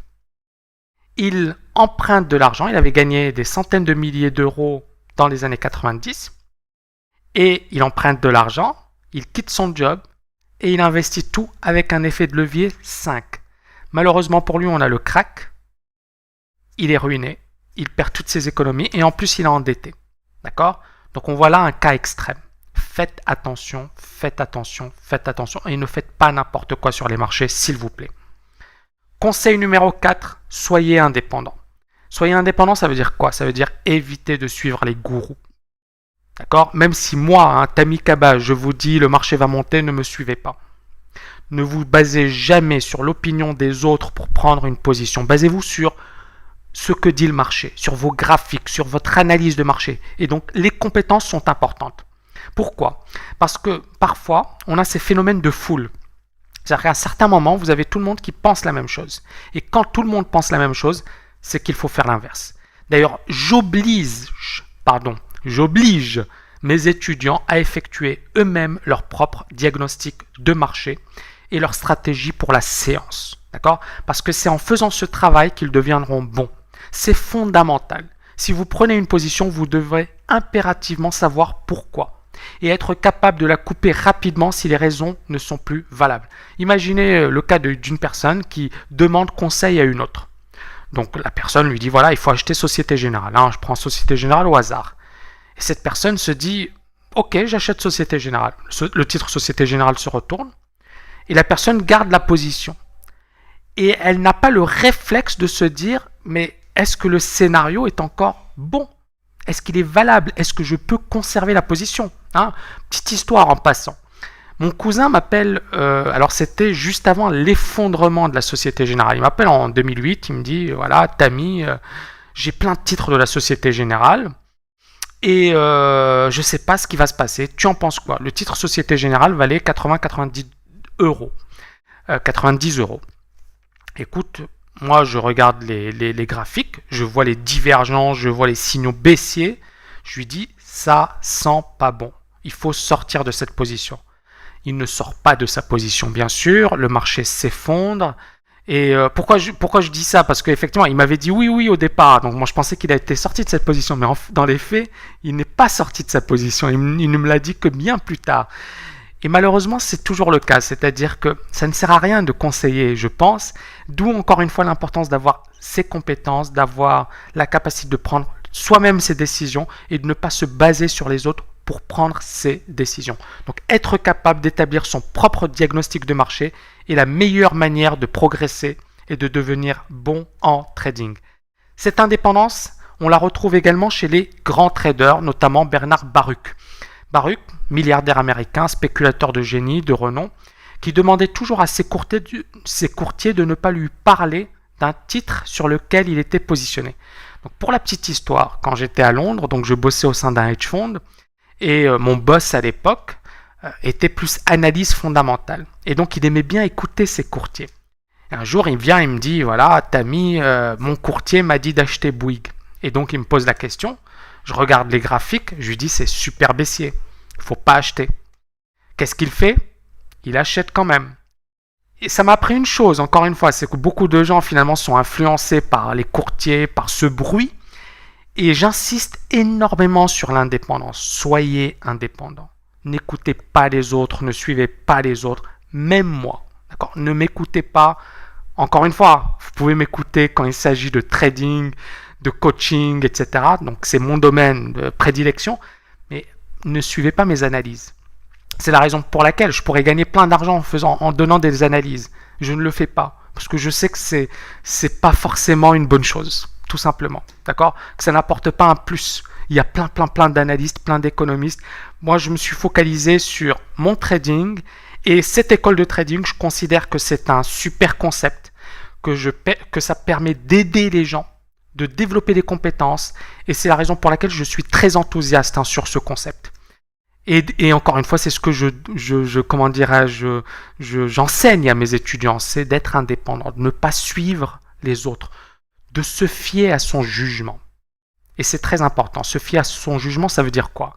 Ça veut dire ne pas écouter les autres. Comme Jesse Livermore, il préférait se fier à son jugement et il a toujours refusé de s'associer à une autre personne dans son trading. Je vais revenir ici sur un diagnostic contrariant dressé en septembre 2009. Donc, pour la petite histoire, en 2009, on a un marché qui progresse fortement. Le marché qui gagne 54% depuis les plus bas dessinés en mars 2009. Et on a pas mal de professionnels qui évoquent un essoufflement probable. Je suis d'ailleurs à la même période conviés à une table ronde organisée par le Revenu le 3 septembre 2009 à 9 h, je précise. On a plusieurs protagonistes, donc des personnes qui sont tout de même assez connues dans le domaine de que ce soit l'analyse fondamentale, la gestion, mais également l'analyse technique. Et parmi les protagonistes, donc il y a Sébastien Corchia, donc qui a un sentiment assez pessimiste, qui dit voilà, on a progressé de manière assez forte et donc ça ne devrait pas durer. André Malpel qui est également assez baissier, Mostafa Belkayat qui dit la bourse va baisser, et mon avis effectivement c'est que qu'est-ce que je réponds à tout ça? Je dis l'ampleur du pessimisme ambiant, et l'ampleur du pessimisme c'est mes confrères, mais on a également, j'avais pas mal d'analystes qui pensaient la même chose, et à Wall Street on pensait la même chose. Il faut savoir qu'en juin 2009, 2/3 des experts de Wall Street étaient baissiers. Donc on a tout de même ce consensus dominant, on a plein d'experts qui sont baissiers. Et pourtant en 2009, la bourse n'a fait que monter. Donc qu'est-ce que je dis? L'ampleur du pessimisme ambiant, alors que les marchés montent, est un signe favorable pour la future tendance. Les indicateurs de vitesse RSI sont bien orientés sur un nombre croissant de grandes valeurs. Les bourses sont entrées dans une zone de consolidation, etc. Mais là, c'est plus sur le long terme, c'est-à-dire qu'on est effectivement dans des mouvements de swing. Et la configuration, elle était clairement haussière. Vous le verrez avec la vidéo sur les indicateurs, pour ceux qui ne maîtrisent pas les indicateurs. Mais j'avais des indicateurs qui étaient super acheteurs. Il ne fallait certainement pas vendre le marché à ce moment-là. D'accord ? On a également, quand on voit ce qui s'est passé après la table ronde, bien le marché n'a fait que progresser. On a un consensus pessimiste, que tous les experts nous expliquaient que le marché allait s'effondrer, etc. On est passé de 3550 à 4050, voire même plus haut, et le marché a fortement progressé. Donc on voit encore une fois l'importance d'être indépendant, l'importance de ne pas se baser sur ce que disent les autres pour prendre des décisions. Et enfin, en conclusion, je dirais que l'analyse ne suffit pas. C'est-à-dire il ne suffit pas de faire une analyse pour gagner sur les marchés. D'ailleurs, vous pouvez même vous tromper sur votre analyse et gagner. Ça m'est déjà arrivé. C'est-à-dire, je me trompe, j'ai une analyse, je suis haussier par exemple sur le marché ne dessine pas mon scénario, mais mon expérience m'a permis de prendre une position au sens inverse. C'est-à-dire, au lieu d'être acheteur, je suis passé vendeur. Pourquoi ? Parce qu'effectivement, mon diagnostic de marché a changé et les conditions de marché ont changé, et donc mes positions sur le marché ont été prises en conséquence. 5e conseil, oser trader et accepter de perdre. Malheureusement, il y a beaucoup de personnes qui vont rester au stade de la théorie, c'est-à-dire qu'elles ne passeront jamais à l'action. Beaucoup de personnes n'ont jamais passé à l'action. Pourquoi ? De peur d'échouer. Elles ont peur de perdre ou de perdre la face. On s'en fiche. Il faut oser dans la vie, il faut faire des choses. Comment je suis devenu un winner en apprenant à perdre? Ce n'est pas de moi, c'est de Martin Schwartz. On voit bien l'importance d'apprendre à perdre et d'oser perdre. Donc il y a tout d'abord cette notion de persévérance. Il est important d'y croire. Beaucoup de personnes veulent gagner dès le premier jour. Elles se disent « je veux devenir bon ». Le problème, c'est que déjà, c'est pas bien, c'est déconseillé. Pourquoi ? Parce que gagner à court terme, ça veut dire quoi ? Ça veut dire la chance du débutant. Ça veut dire qu'on ne fait pas bien son job, d'accord ? Parce qu'on n'a pas les bons réflexes, on se dit c'est facile, on a cette sensation de facilité. Et ça peut effectivement avoir des conséquences irrémédiables sur son portefeuille, mais également sur la manière de trader. Donc il vaut mieux perdre au départ, se prendre une ou deux baffes, se dire aïe, c'est dangereux. Prenons le cas par exemple de la moto. Pour ceux qui ont déjà fait de la moto, il y a des personnes qui effectivement au départ prennent un peu trop d'assurance. Et puis ensuite elles prennent de plus en plus de risques jusqu'à ce qu'elles se fassent très mal. Il y a d'autres personnes qui se font mal dès le départ. Et quelque part ça les choque, ça les traumatise, mais en même temps, alors ça les traumatise au sens où ensuite elles ont beaucoup plus peur. Mais au moins, effectivement, ça leur a appris une chose, c'est que c'est dangereux de faire de la moto et qu'il faut le faire de manière prudente. Idem en trading. C'est dangereux de faire du trading, soyez prudent. D'accord ? Le trading, c'est un métier exigeant et il n'y a pas de raccourci pour réussir. Il est donc important d'y croire. Je cite Jesse Livermore. Si un homme ne croit pas dans ses capacités, dans ses chances de réussir, il ne gagnera pas sa vie dans ce business. Vous devez donc être convaincu de pouvoir réussir et faire le nécessaire pour réussir. D'accord? Si vous n'avez pas confiance dans vos capacités, vous échouerez. Donc pour réussir, il faut croire dans ses chances de réussite. Et ces chances, ça veut dire quoi? C'est-à-dire que même si tout le monde se moque de vous, hein, quand j'ai écrit mes bouquins, je pensais que mes amis me disaient super, tu seras publié, mais tout le monde me disait tu ne seras jamais publié. Je ne peux pas, mais c'est assez impressionnant. Quand je voyais les gens, je leur disais voilà, je vais écrire un bouquin, je suis en train de publier un bouquin. Toutes ces personnes me disaient tu ne pourras jamais publier tes bouquins. Et qu'est-ce que j'ai fait? J'ai été jusqu'au bout de mon processus, j'avais confiance en moi, j'avais confiance dans mes chances de réussir. Pourquoi? Parce que j'avais le background, donc l'expérience professionnelle, j'avais les diplômes, et je savais que j'allais que j'allais écrire des bouquins de qualité, avec une vraie valeur ajoutée. Mes bouquins non seulement ont été publiés, mais j'ai été invité par les plus grands éditeurs, et puis j'ai fait mon choix, puisque j'avais le choix. Et on m'a même proposé le poste de directeur de collection, c'est-à-dire diriger une collection et recruter des auteurs. Donc vous voyez, encore une fois, personne ne croyait dans mes chances de réussir et j'ai réussi. C'est à vous de croire en vous. Personne ne croira en vous, hein, donc c'est à vous de faire le nécessaire. Donc pour réussir, vous devez croire dans vos chances de réussir. Si vous doutez, vous échouerez, car vous n'effectuerez pas les efforts nécessaires. La persévérance est clé dans tous les domaines. Par exemple, réussir un concours d'accès aux grandes écoles, gagner une compétition sportive, gagner en trading, écrire des livres, d'accord? Elle est partout cette persévérance. Donc vous devez aller jusqu'au bout. Quelques-uns des plus grands traders ont d'ailleurs tout perdu à leur début. Certains ont même été ruinés à 3 ou 4 reprises avant de gagner régulièrement sur les marchés. Prenons le cas de Michael Marcus. Michael Marcus est un trader d'exception. Eh bien, Michael Marcus a été ruiné à 5 reprises avant de gagner de manière régulière sur les marchés. Recruté par Commodities Corp, d'ailleurs, il avait réussi à transformer un capital de 30 000 $ au départ en 80 millions de dollars en moins de 10 ans. On voit bien encore une fois l'importance de la persévérance, de croire en soi, de croire dans ses chances de réussir, d'aller jusqu'au bout. C'est clé. Réussir en trading demande un certain courage. Le courage d'essayer, le courage d'échouer, le courage de réussir et le courage de continuer malgré les difficultés et les obstacles. Signé Michael Marcus, je signe moi aussi parce que c'est à mon sens une belle citation et elle est pleine d'enseignements. La confiance en soi. Vous devez avoir confiance dans vos chances de réussir. D'accord? Même lorsqu'ils perdent, les grands traders ne doutent jamais. Et c'est ce qui fait la différence entre ceux qui durent dans ce métier et ceux qui sont éliminés à jamais.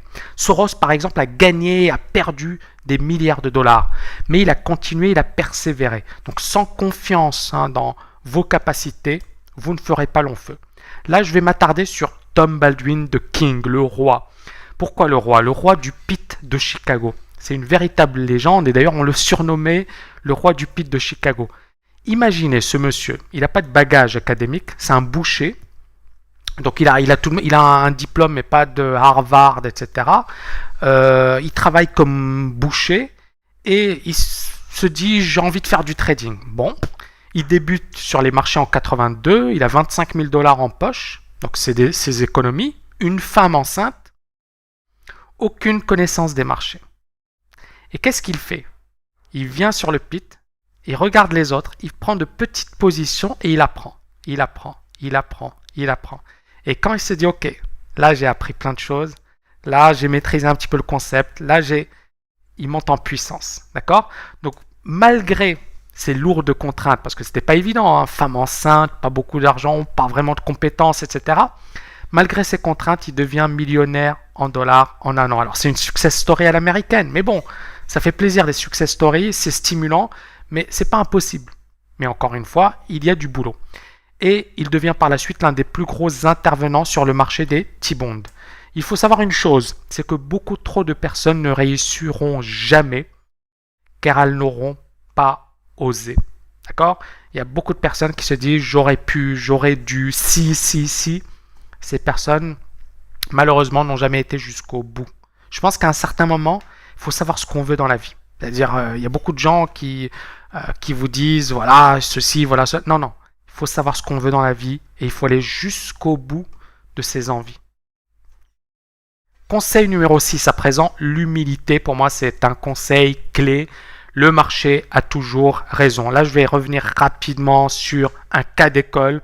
Donc, on a le marché, on est en octobre 2008. Donc, Renault qui baisse fortement, qui perd 50% de sa valeur. Alors, on a un professeur très connu au sein d'une grande école de commerce. Alors, je ne vais pas donner le nom, j'ai pas envie de me faire d'ennemis, j'en ai déjà assez. Donc, professeur de finance dans une grande école de commerce et il nous explique qu'il se base sur les fondamentaux et qu'il essaie de faire preuve de bon sens. Pourquoi? Parce que le marché a fortement baissé et il se dit que ça ne peut pas continuer ainsi. Et il sort des arguments, il sort l'artillerie lourde d'ailleurs. Il nous explique que Renault est valorisé à 7,3 milliards d'euros, c'est-à-dire 2 années et demie de bénéfices. Il nous explique également que les usines de Renault valent 13 milliards d'euros, que les stocks avoisinent 7 milliards d'euros, un tout de 20 milliards d'euros, un total de 20 milliards d'euros. Et il finit en disant c'est du délire, c'est du n'importe quoi, la bourse a de fortes chances de se reprendre. Malheureusement pour lui, Renault s'effondre et on passe de 50 euros à 10 euros, c'est-à-dire un cours qui est divisé par 5. Le cours se reprend, mais on ne va jamais effectivement renouer avec les précédents points hauts. La morale de l'histoire, c'est que il aurait dû lire les classiques en trading. Il aurait également dû lire Keynes, Keynes qui nous explique que les marchés sont irrationnels et qu'il n'y a rien de plus irrationnel que de penser de manière rationnelle. Il a essayé d'être rationnel dans son approche, ce professeur de finance, en disant voilà, normalement les marchés sont sous-évalués et donc il est bon de les acheter. Mais parfois, effectivement, on a cette psychologie des foules, on a cette peur, on a la panique, ce qui fait que les marchés peuvent décaler fortement, alors que sur un plan fondamental, rien ne permet de le justifier.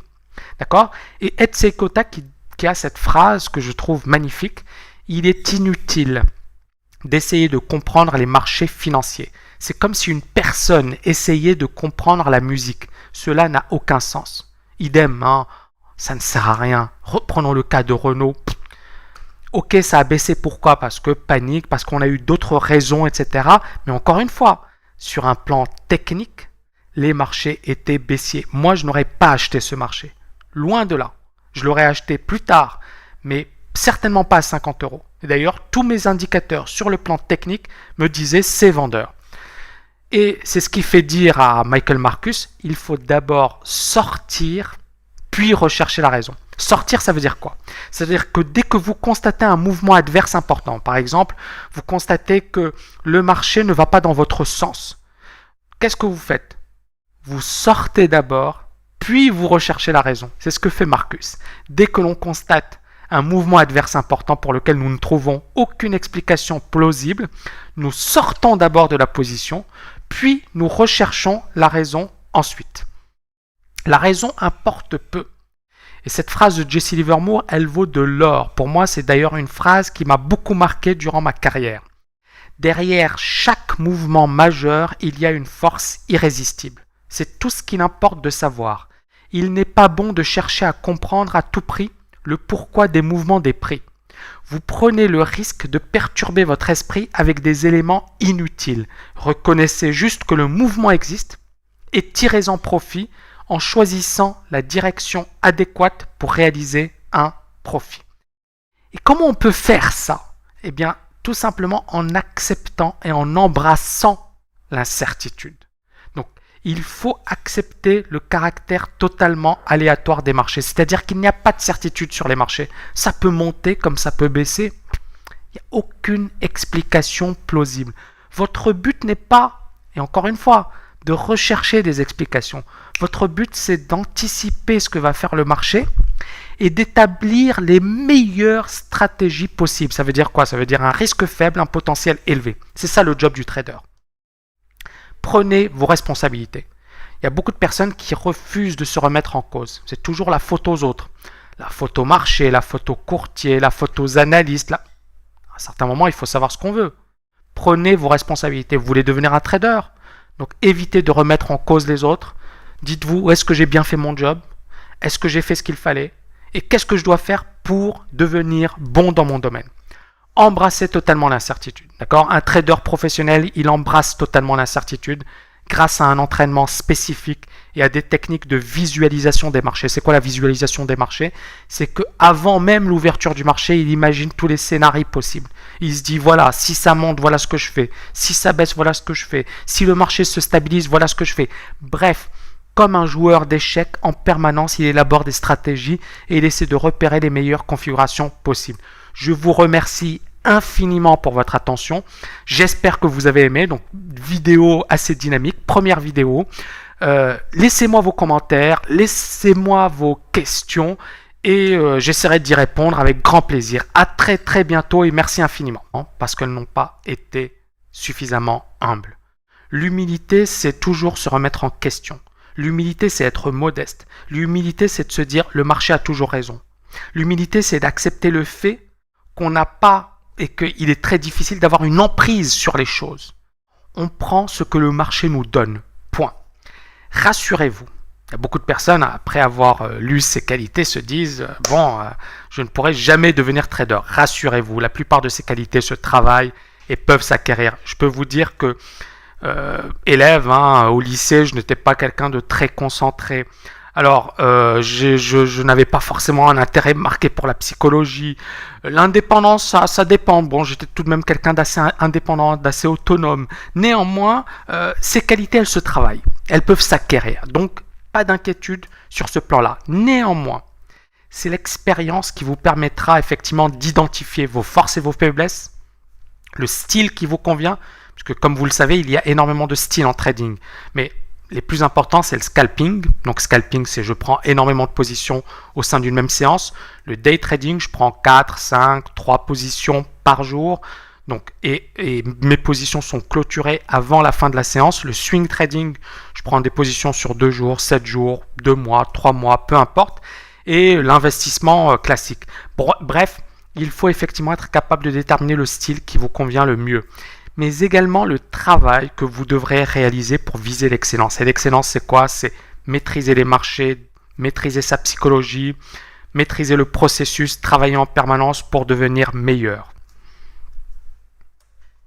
Le plus important dans tout ça, c'est avant d'envisager une carrière dans le trading, c'est de se poser cette question. Ai-je envie de devenir un bon trader? Tout simplement. Si effectivement, donc, suivez, moi il y a plein de vidéos, etc. Donc vous aurez l'occasion de voir, de poser des questions, etc. N'hésitez pas à lire des bouquins, à aller sur effectivement des sites qui parlent de trading. L'essentiel, c'est de vous faire une idée de ce job. Et ensuite de vous poser les bonnes questions. Ai-je envie de devenir un bon trader? Il y a un bouquin que j'ai écrit, que je vous conseille, c'est Psychologie des grands traders. Il y a également l'art du trading. Pourquoi je vous conseille Psychologie des grands traders? Parce que je parle des traders, je parle de leur parcours, je parle de la psychologie. Donc c'est un bouquin assez complet dans lequel vous aurez quelques éléments de réponse et ça vous permettra justement de prendre du recul par rapport à cette question et de trouver les bonnes réponses. Donc, après avoir posé cette question, il va falloir trouver les réponses. Et il y en a plusieurs. Donc tout d'abord, le challenge intellectuel. Il est vrai que les marchés financiers, c'est fascinant. C'est un petit peu comme une partie d'échecs. Il y a effectivement des marchés qui montent, des marchés qui baissent. Il y a pas mal d'intervenants, etc.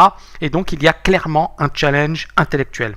Deuxième point, la compétition. Et vous savez que vous serez confronté à certains des cerveaux les plus brillants de la planète. À partir de là, effectivement, il faut avoir cet esprit compétitif, il faut avoir effectivement l'envie de se remettre en question tous les jours. Vous arrivez tous les matins à votre bureau, votre compte est à zéro, les comptes sont à zéro. Et bien effectivement, le compteur est remis à zéro. Et donc à partir de là, vous dites ok, une nouvelle journée commence, je dois attaquer, je dois faire le nécessaire pour avoir du vert sur toutes mes positions. Bref, il y a effectivement cet esprit de compétition, cet esprit de je veux gagner, je veux réussir. D'accord, c'est important. Troisième point, la richesse de cette activité qui est tout sauf monotone. On est bien d'accord qu'il n'y a pas de routine en trading. Chaque jour est un nouveau jour. Pourquoi? Parce que vous allez avoir des nouvelles économiques, des nouvelles géopolitiques, vous allez avoir tel ou tel homme politique qui va faire telle ou telle petite phrase et à partir de là, ça aura un impact sur les marchés. Vous aurez tel gérant qui prendra de grosses positions. Bref, on ne s'ennuie pas. Il n'y a pas de routine, donc c'est une activité qui n'est pas monotone. Peut-être que ça ne vous plaira pas. C'est pour ça que je parle des arguments. Qu'est-ce qui vous attire dans le trading? Peut-être que ça ne vous plaira pas. Peut-être que vous êtes quelqu'un qui n'aime pas l'action et qui préfère effectivement être tranquille, avoir un job tranquille, etc. Chacun son truc. D'accord? Mais le plus important, c'est de déterminer les raisons pour lesquelles vous souhaitez faire du trading. D'accord? Et de vous dire, je veux faire ce job pour telle raison. C'est important. La flexibilité et l'autonomie que procure ce job procure une flexibilité unique en son genre. Pourquoi? Parce qu'on n'est pas obligé d'être à Paris, d'être à Tombouctou, d'être au Kazakhstan pour faire du trading. On peut être où l'on veut. C'est-à-dire, le plus important, c'est d'avoir une bonne connexion Internet, d'avoir des compétences, d'accord? Et à partir de là, effectivement, vous pouvez faire du trading depuis n'importe quel endroit de la planète. Donc, on est très flexible. Ensuite, on est autonome. Il n'y a pas de patron, il n'y a pas de boss. Son boss, c'est soi-même. D'accord? Si vous êtes bon, vous gagnez. Si vous êtes mauvais, vous perdez. Tout simplement. Donc, flexibilité, autonomie. Dernier argument que moi, je n'aime pas, c'est gagner de l'argent. Pour moi, gagner de l'argent, c'est le résultat du processus. D'accord? Il faut d'abord être passionné par ce job avant d'envisager un gain financier. Mais le gain financier, effectivement, c'est le résultat de ce travail. Et si vous travaillez bien, effectivement, il y a beaucoup d'argent dans ce domaine. Posez-vous les bonnes questions, mais surtout recherchez les bonnes réponses. Moi, je vous recommande vivement de faire ces recherches, de prendre du recul, de faire le travail nécessaire pour trouver les bonnes réponses. Voulez-vous devenir trader? Il est donc important de déterminer les raisons pour lesquelles vous souhaitez exercer ce métier. Pour moi, il faut aimer le trading, il faut que cet amour soit même proche de la passion. J'aime le trading, j'ai écrit des bouquins sur le trading, j'ai lu tous les bouquins sur le trading, je ne m'ennuie jamais en faisant du trading. Si vous n'aimez pas le trading, si vous n'avez pas une passion pour cette activité, vous l'oubliez. D'accord? Faites autre chose. Donc, il faut avoir une passion. Pourquoi? Parce qu'effectivement, comme pour le sport de haut niveau, comme pour les études, si vous ne fournissez pas les efforts nécessaires, les probabilités de réussir sont faibles. Et donc, si vous n'avez pas un minimum d'intérêt pour ce métier, pas la peine de le faire, parce qu'effectivement, vous n'irez pas jusqu'au bout. Conseil numéro 2 à présent, fixez une date limite pour réaliser votre rêve. Il y a beaucoup de personnes qui se disent « je vais devenir trader ». Elles ne le deviendront jamais. Il y a beaucoup de personnes qui disent « je vais perdre 50 kilos ». Elles ne les perdront jamais. Il y a beaucoup de personnes qui se disent « je veux arrêter de fumer ». Elles n'arrêteront jamais de fumer. Bref, je pense que quel que soit le domaine, il faut fixer une date butoir. Se dire « ok, voilà, la limite. Je veux avant telle date devenir bon dans ce domaine. Je veux avant telle date être capable de faire un 100 mètres en moins de, 13 secondes. On va pas parler des 10 secondes, etc. Bref, l'idée c'est quoi? C'est d'avoir un objectif, d'avoir une ambition et de se dire je vais tout faire pour le réaliser. J'espère que vous m'avez compris. Donc 1 an. Pourquoi 1 an? Parce que pour moi c'est une date optimale, c'est une période optimale, c'est une durée optimale. Donc sans date butoir, vous ne réussirez jamais. Donc première chose, vous avez la certitude de vouloir devenir trader. Une fois cette certitude acquise, vous fixez cette date limite. Cette date limite, elle sera d'1 an, 2 ans maximum. J'ai une personne qui fait partie de mes étudiants qui m'a dit voilà, moi je me suis donné 5 ans parce que j'ai un travail, j'ai d'autres activités, etc. Pourquoi pas? Même si, et je vais vous expliquer pourquoi. En 1 an, on peut faire énormément de choses si on est très concentré, si on le fait de manière intense. Donc pour moi, 1 année, c'est un délai raisonnable pour disposer de connaissances solides du domaine si on travaille dur. Plusieurs avantages de se fixer une date limite. Tout d'abord, on se met une pression positive. On est totalement focalisé, concentré sur la chose. Deuxièmement, on travaille de manière beaucoup plus efficace. On pense aux étudiants par exemple. Alors, je sais que parmi les personnes qui regardent les vidéos, il y a beaucoup d'étudiants. Vous le savez bien, juste avant les examens, vous êtes super performant. Pourquoi? Parce que vous travaillez dur, parce que vous dites ok, il y a une date limite, je dois limiter la casse, limiter les dégâts, ou alors je veux obtenir une mention pour accéder à tel ou tel master. Bref, vous faites le maximum en un laps de temps limité. Et donc, cette date limite, l'avantage, c'est que ça vous permet de vous mettre une pression positive. Ça permet également de travailler de manière plus efficace. Et ce concept, moi, je l'ai appliqué à la TKL Trading School. C'est-à-dire que mon but, c'est que mes étudiants acquièrent le maximum de connaissances possibles en un temps limité. On peut, en effet, faire beaucoup de choses en un an. Beaucoup de choses. Plus de choses que vous n'imaginez. Par exemple, alors, pour ceux qui passent des concours, on peut passer l'agrégation en un an. Donc si effectivement vous êtes un tueur au niveau du travail, etc., l'agrégation, école normale supérieure, les gens préparent, mais de manière intense, ce concours, qui est un concours de très haut niveau. Mais c'est un an. Ensuite, HEC. On peut effectivement préparer ce concours en un an. Harvard, etc., etc., etc. Il y en a pas mal des concours qu'on peut préparer en un an. On peut également préparer une compétition prestigieuse, les Jeux Olympiques, compétition d'échecs, généralement, les sportifs de haut niveau, alors bien sûr, ils sont entraînés jeunes, etc., ils ont des aptitudes, bref, ok, on est d'accord. Néanmoins, en un an, si on bosse dur, je peux vous assurer qu'on peut réaliser des progrès considérables. Et qu'un sportif qui avait un certain niveau peut en un an, voir son niveau augmenter de manière considérable s'il travaille de manière intense. Donc croyez-moi, on peut réaliser un bond considérable en un an. Je vais prendre mon exemple. Mes bouquins, ça m'a demandé une année. Une année de travail intensif. Alors c'est vrai que je ne dormais pas beaucoup, pas plus de 5 heures par jour. Il est vrai aussi que mon but était d'écrire les ouvrages de référence, l'ouvrage de référence à l'origine, puisque j'avais envie d'écrire un ouvrage, puis mon éditeur m'a proposé de scinder l'ouvrage en deux, ce que j'ai accepté parce que je trouvais que c'était une bonne idée. Finalement, ça a donné l'art du trading et la psychologie des grands traders. Donc un an de travail intensif pour ces deux ouvrages. Je ne dormais pas beaucoup, je ne voyais pas beaucoup mes amis, mais voilà, j'avais l'ambition de publier ces deux bouquins, d'en faire les bouquins de référence dans leur domaine. Et c'est chose faite. C'est chose faite. C'est bon. C'est du passé maintenant. Mais je l'ai fait. Vous voyez un petit peu le principe. Le principe, c'est de se dire, je bosse à fond, j'ai envie d'atteindre cet objectif et je vais tout faire pour l'atteindre. Donc, cette période, cette durée d'un an, effectivement, pourquoi ?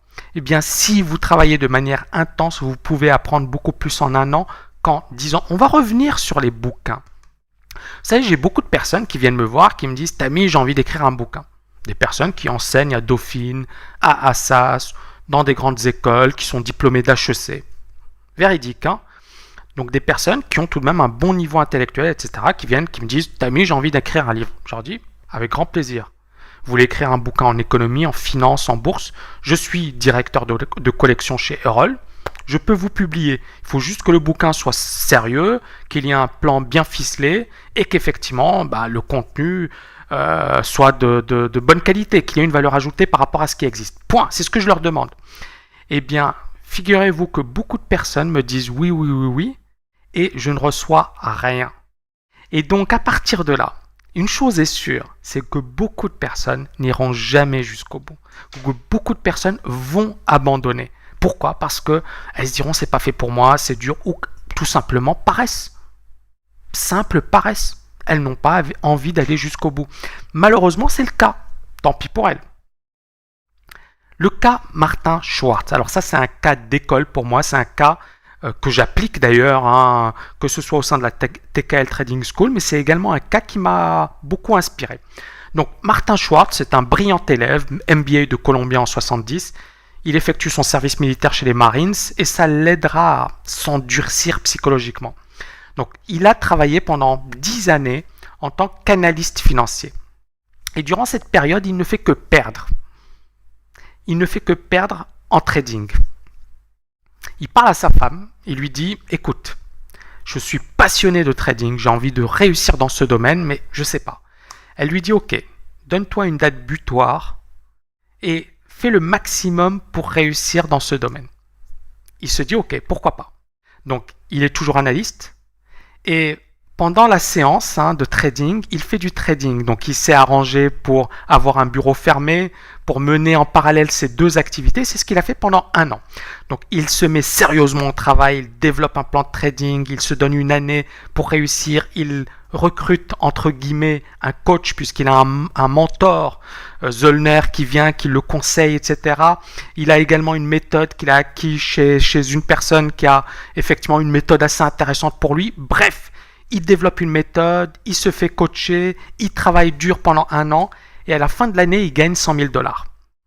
Et il se dit, ok, j'ai réussi à gagner 100 000 $ en 1 an, c'est que je peux le faire de manière indépendante. Et à partir de là, donc pendant 10 ans, il n'a fait que perdre. Et en 1 an, il a réalisé une performance correcte. Et à partir de là, il passe du statut de perpétuel perdant au statut de trader performant. Il gagne la première année après avoir quitté son emploi 600 000 $, puis 1,2 million de dollars, et ensuite, effectivement, pendant plusieurs années consécutives, il gagnera beaucoup plus de 10 millions de dollars par an en travaillant uniquement pour son compte. Pour moi, Schwartz est la preuve que la persévérance est payante. D'accord ? Il n'a commencé à gagner de l'argent qu'après 10 années de pertes. Je répète, 10 années de pertes. Mais il s'est dit, je peux réussir, je dois réussir, j'ai tout ce qu'il faut pour réussir. Donc il avait confiance en lui. Et surtout, pendant ces 10 années, il n'était pas sérieux, il n'était pas méthodique, il n'avait pas fait ce qu'il fallait pour réussir. C'est la différence elle est là. Ça tient à peu de choses. C'est-à-dire, est-ce que vous avez fait le nécessaire ou pas ? Schwartz ne l'avait pas fait. Et quand il a commencé à le faire, quand il a commencé à être méthodique, rigoureux, et il s'est dit, ok, je veux réussir et je vais tout faire pour réussir, il a réussi. D'accord ? Toute la différence est là. Donc Schwartz est également un travailleur acharné. Pour moi, c'est une qualité importante. Il faut être un bosseur sur les marchés. D'ailleurs, parmi mes étudiants, ceux qui réussissent le mieux sont les plus bosseurs. Il faut être un bosseur. Il n'hésite pas à rester longtemps après la clôture des marchés pour faire le bilan de la journée et préparer les analyses du lendemain. Ça réussit à débuter avec un plan d'action et une date butoir. D'accord ? D'où l'importance d'être visionnaire. Pour réussir, il faut une vision. C'est quoi la vision ? C'est de se dire, voilà, je me vois en trader gagnant dans 1 an. Je me vois comme un trader gagnant dans 2, 3, 4 ans. D'accord ? Mais se dire, voilà, je m'imagine en trader gagnant. C'est également un excellent moyen pour se motiver au jour le jour. Vous savez, quand vous passez un concours qui est dur, la seule motivation que vous avez, c'est la vision. C'est de vous dire, je vais devenir HEC, polytechnicien, agrégé. D'accord ? Moi, c'est ce que je me disais. Quand je passais l'agrégation, donc c'est un concours très très difficile, bien je me disais, je vais devenir agrégé, je veux devenir agrégé. Je n'arrêtais pas de me le répéter. Et je me suis battu pour le devenir. Donc vous voyez un petit peu encore une fois l'importance de cette motivation, l'importance de cette vision et ce que ça peut faire pour votre réussite. Idem pour mes bouquins, c'était dur parce que je ne dormais que très peu de temps, parce que je ne faisais que ça. J'étais complètement concentré sur les livres.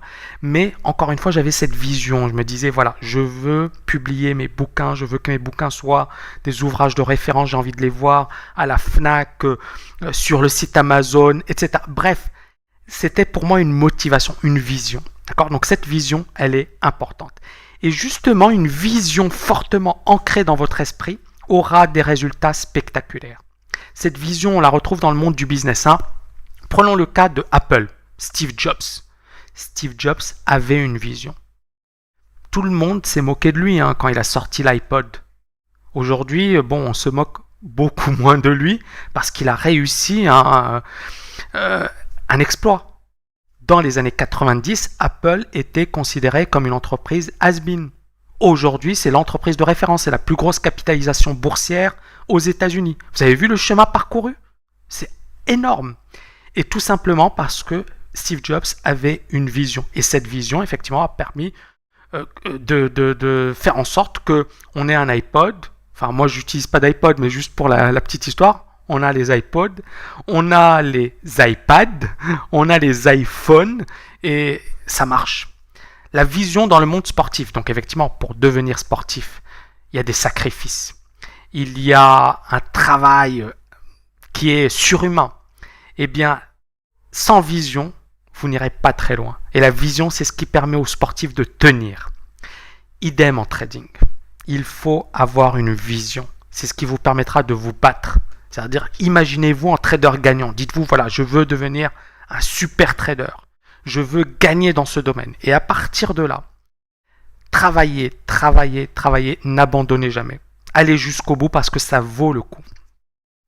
Soyez réaliste. Attention, il y a beaucoup de personnes qui veulent devenir Jesse Livermore, Paul Tudor Jones, etc. Ok, pourquoi pas. Et elles veulent le devenir avec 2000 $ ou 2000 €. Là, c'est un peu plus difficile. Soyez réaliste. D'accord? Il y a des personnes qui viennent me voir qui me disent voilà, j'ai 10 000 €, je veux gagner 1 million d'euros en un an. Bon, moi, je leur dis c'est pas réaliste. D'accord? D'ailleurs, pourquoi c'est pas réaliste? Parce que même les meilleurs traders pensaient qu'ils ont gagné 1 million d'euros la première année. Non, ils n'ont fait que perdre. Il y a certains grands traders qui ont perdu 3, 4, 5 fois d'affilée avant de commencer à gagner. Donc au départ, soyez réaliste. Évitez de vous ruiner, apprenez un maximum de choses, développez les compétences et ensuite, effectivement, vous pourrez gagner. L'importance des objectifs intermédiaires. C'est quoi un objectif intermédiaire? C'est un objectif qui vous permet justement d'atteindre votre objectif final. Par exemple, vous voulez gagner 1 million de $ par an. Pas de problème. Mais ça ne se fera pas la première année. Donc à partir de là, effectivement, il faudra vous dire, voilà, moi, la première année, mon but, c'est de gagner les 3-4 premiers mois, de gagner 1000 $ par mois, pas par jour.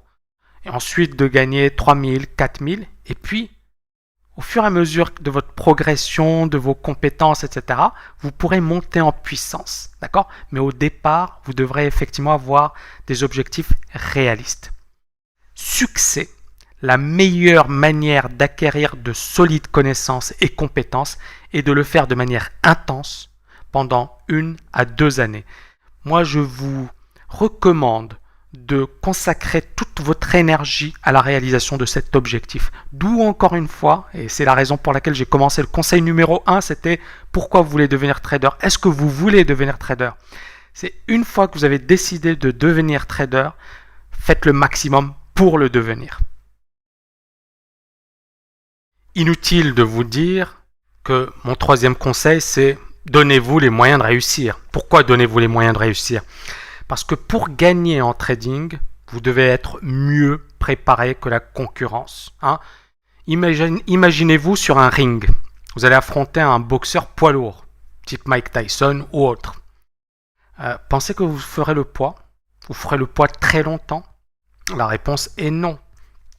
Pour affronter un sportif de haut niveau, il faut effectivement également faire du sport de haut niveau et se préparer. Et beaucoup de personnes arrivent en trading, elles ont un écran, elles ont un compte chez un courtier, etc. et elles se croient déjà dans la cour des grands. Eh bien, désolé de les décevoir, ça ne suffit pas d'avoir 6 écrans, un compte chez un courtier et un capital. Ça ne suffit pas du tout. Il y a un boulot avant. D'accord? Et ce boulot, il est essentiel, il est extrêmement important. Croirez-vous, par exemple, une personne qui vous dit « je vais faire de vous un excellent joueur de tennis en 4 mois ». Direct, vous direz c'est un rigolo. Le problème en trading, c'est qu'il y a beaucoup d'écoles, de formations, par exemple, qui vous disent « voilà, il y a un séminaire d'1 semaine ou de 2 semaines.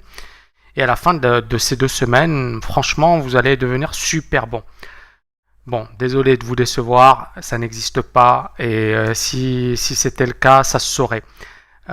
D'où encore une fois l'importance de travailler sur la durée, de le faire de manière sérieuse, d'accord? Pour moi, le trading, c'est comme des études de haut niveau, d'accord? Une formation solide doit se faire sur la durée. Un dentiste, il ne devient pas dentiste en 2 mois, un pharmacien ne devient pas pharmacien en 6 mois, un chirurgien ne devient pas chirurgien en 1 an, d'accord? Ça demande du temps. Maintenant, effectivement, en trading, vous pouvez acquérir des compétences assez rapidement, mais pas en 2 semaines, pas en 3 semaines. D'où, encore une fois, l'importance de travailler sur la durée. Ça vous permettra d'assimiler à votre propre rythme les principaux concepts, de développer les automatismes nécessaires, etc. Vous devrez donc acquérir de solides connaissances. C'est quoi les connaissances? Donc lire de bons bouquins, solide connaissance de marché, une culture de marché, donc la psychologie des foules, connaître les classiques, le bouquin de Jesse Livermore, les bouquins de Schwartz, les bouquins de Schwager sur les sorciers des marchés, etc. Donc ce sont des bouquins très instructifs qui vont vous apporter énormément. Mes bouquins entre guillemets, bien sûr, si ça vous intéresse. Étudier également les graphiques boursiers quotidiennement. Suivre des formations, séminaires de haut niveau, c'est également extrêmement important. Acquérir de solides compétences. Ça veut dire quoi? Ça veut dire maîtriser les marchés. Vous devez comprendre ce qui fait bouger un marché. Pourquoi ça monte, pourquoi ça baisse. La psychologie, l'analyse technique, etc. Vous devrez également maîtriser votre marché parce qu'encore une fois, et moi j'insiste sur l'importance de la spécialisation. Il ne sert à rien de vouloir travailler sur tous les marchés. D'accord? Vous avez des personnes qui sont sur les actions, les devises, les matières premières et elles font quoi? N'importe quoi. D'accord? Focalisez-vous sur quelques actions ou quelques devises et devenez un spécialiste de ces marchés.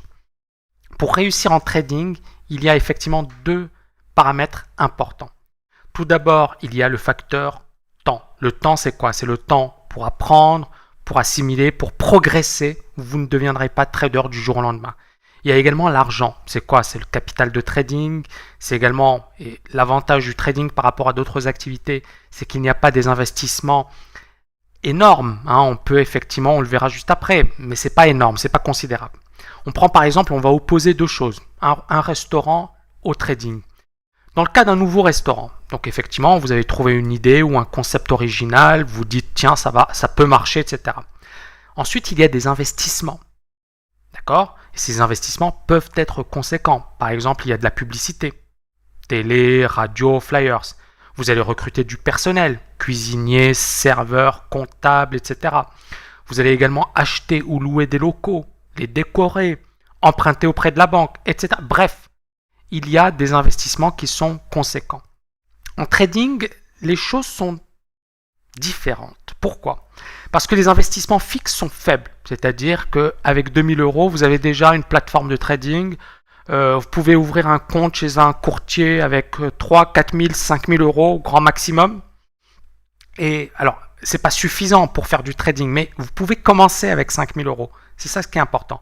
Et l'investissement immatériel est le plus important. C'est-à-dire qu'en trading, le plus important, c'est quoi? C'est d'acquérir des compétences. Et ces compétences, une fois acquises, eh bien, elles restent, mais surtout, il est tout à fait possible, effectivement, de monter en puissance. Par exemple, parmi mes étudiants, j'ai des étudiants qui sont bons et certains à qui on a proposé de gérer de l'argent. Donc, c'est bien. Mais ça veut dire quoi? Ça veut dire qu'une fois que vous avez ces compétences, vous pouvez très bien monter en puissance. Le plus important, c'est quoi? C'est les compétences, c'est l'immatériel, la matière grise. Après, vous pouvez tout à fait travailler pour quelqu'un, travailler dans un fonds, gérer l'argent familial, etc. Bref, il y a plusieurs possibilités. Mais au départ, soyez prudent, travaillez dur, essayez d'acquérir le maximum de connaissances et d'acquérir les compétences les plus solides qui soient. Prendre ces précautions. Il y a beaucoup de personnes qui arrivent sur les marchés, qui quittent leur emploi, qui se disent « Tiens, je vais faire du trading ». Le problème, c'est qu'elles se mettent une pression trop importante. Donc c'est la raison pour laquelle je vous conseille d'avoir suffisamment d'argent de côté pour pouvoir vivre pendant un an. Ou au moins avoir une activité en parallèle. Donc une activité qui puisse vous permettre de gagner votre vie, de subvenir à vos besoins et d'éliminer ce stress. C'est quoi le stress? C'est le stress qui consiste à se dire « je dois à tout prix gagner ». Disposer donc également d'un capital suffisant. Impossible de devenir millionnaire avec 1000 $.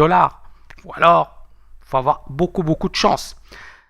Investir uniquement également ce que vous êtes capable de perdre. C'est important. Prendre ces précautions. Pourquoi? Parce qu'il y a l'adage boursier qui est très célèbre qui dit « Scared money never wins ». L'argent qui a peur ne gagne pas.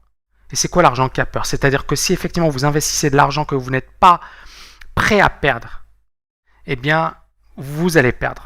Pourquoi? Parce que si par exemple vous empruntez, vous avez des traites tous les mois, ça va vous mettre une pression énorme. Si vous hypothéquez votre maison, vous aurez une pression terrible. Donc, il faut envisager une transition en douceur vers le trading. Et là, on peut reprendre le cas de Schwartz, qui est très intéressant. Schwartz n'a pas quitté son emploi du jour au lendemain. Il s'est dit, je veux devenir trader, je vais tout faire pour devenir trader. Mais il n'a pas quitté du jour au lendemain son job et il a dit, ok, je deviens trader. Non. Il s'est dit, ok, je vais d'abord tester ce que je suis capable de faire. Et je vais me donner 1 an, je vais travailler de manière intense, je vais faire tout ce qu'il faut. Et si je sens que j'ai le niveau pour et que je suis prêt à faire cette transition, je la fais. D'accord? Et Schwartz, c'est l'exemple qui, à mon sens, est le bon exemple. Contrairement à un trader rencontré au salon de l'analyse technique en mars 2000. Ce trader avait réussi de belle manière dans les années 90. Mais dans les années 90, tout le monde réussissait. Pourquoi? Parce qu'on avait des marchés haussiers et il suffisait d'acheter une action pour gagner. Donc, il quitte son job dans l'informatique. Il emprunte de l'argent. Il avait gagné des centaines de milliers d'euros dans les années 90. Et il emprunte de l'argent. Il quitte son job. Et il investit tout avec un effet de levier 5. Malheureusement pour lui, on a le crack. Il est ruiné. Il perd toutes ses économies. Et en plus, il est endetté. D'accord? Donc on voit là un cas extrême. Faites attention, faites attention, faites attention. Et ne faites pas n'importe quoi sur les marchés, s'il vous plaît. Conseil numéro 4, soyez indépendant. Soyez indépendant, ça veut dire quoi? Ça veut dire éviter de suivre les gourous. D'accord? Même si moi, Tammy Kaba, je vous dis le marché va monter, ne me suivez pas. Ne vous basez jamais sur l'opinion des autres pour prendre une position. Basez-vous sur ce que dit le marché, sur vos graphiques, sur votre analyse de marché. Et donc, les compétences sont importantes. Pourquoi? Parce que parfois, on a ces phénomènes de foule. C'est-à-dire qu'à un certain moment, vous avez tout le monde qui pense la même chose. Et quand tout le monde pense la même chose, c'est qu'il faut faire l'inverse. D'ailleurs, j'oblige mes étudiants à effectuer eux-mêmes leur propre diagnostic de marché et leur stratégie pour la séance. D'accord? Parce que c'est en faisant ce travail qu'ils deviendront bons. C'est fondamental. Si vous prenez une position, vous devrez impérativement savoir pourquoi et être capable de la couper rapidement si les raisons ne sont plus valables. Imaginez le cas d'une personne qui demande conseil à une autre. Donc la personne lui dit voilà, il faut acheter Société Générale. Je prends Société Générale au hasard. Et cette personne se dit ok, j'achète Société Générale. Le titre Société Générale se retourne et la personne garde la position. Et elle n'a pas le réflexe de se dire mais est-ce que le scénario est encore bon? Est-ce qu'il est valable? Est-ce que je peux conserver la position?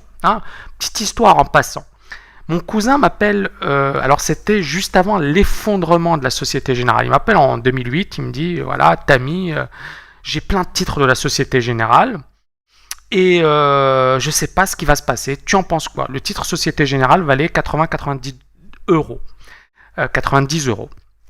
Écoute, moi, je regarde les graphiques, je vois les divergences, je vois les signaux baissiers. Je lui dis, ça sent pas bon. Il faut sortir de cette position. Il ne sort pas de sa position, bien sûr. Le marché s'effondre. Et pourquoi je dis ça? Parce qu'effectivement, il m'avait dit oui au départ. Donc moi, je pensais qu'il a été sorti de cette position. Mais dans les faits, il n'est pas sorti de sa position. Il ne me l'a dit que bien plus tard. Et malheureusement, c'est toujours le cas, c'est-à-dire que ça ne sert à rien de conseiller, je pense, d'où encore une fois l'importance d'avoir ses compétences, d'avoir la capacité de prendre soi-même ses décisions et de ne pas se baser sur les autres pour prendre ses décisions. Donc être capable d'établir son propre diagnostic de marché est la meilleure manière de progresser et de devenir bon en trading. Cette indépendance, on la retrouve également chez les grands traders, notamment Bernard Baruch. Baruch, milliardaire américain, spéculateur de génie, de renom, qui demandait toujours à ses courtiers de ne pas lui parler d'un titre sur lequel il était positionné. Donc pour la petite histoire, quand j'étais à Londres, donc je bossais au sein d'un hedge fund, et mon boss à l'époque était plus analyse fondamentale. Et donc il aimait bien écouter ses courtiers. Et un jour, il vient et me dit, voilà, Tammy, mon courtier m'a dit d'acheter Bouygues. Et donc il me pose la question. Je regarde les graphiques, je lui dis c'est super baissier, il ne faut pas acheter. Qu'est-ce qu'il fait? Il achète quand même. Et ça m'a appris une chose, encore une fois, c'est que beaucoup de gens finalement sont influencés par les courtiers, par ce bruit. Et j'insiste énormément sur l'indépendance. Soyez indépendant. N'écoutez pas les autres, ne suivez pas les autres, même moi. D'accord? Ne m'écoutez pas. Encore une fois, vous pouvez m'écouter quand il s'agit de trading, de coaching, etc. Donc c'est mon domaine de prédilection, mais ne suivez pas mes analyses. C'est la raison pour laquelle je pourrais gagner plein d'argent en donnant des analyses. Je ne le fais pas, parce que je sais que c'est pas forcément une bonne chose, tout simplement. D'accord? Que ça n'apporte pas un plus. il y a plein d'analystes, plein d'économistes. Moi, je me suis focalisé sur mon trading et cette école de trading, je considère que c'est un super concept, que ça permet d'aider les gens, de développer des compétences et c'est la raison pour laquelle je suis très enthousiaste sur ce concept. Et encore une fois, c'est ce que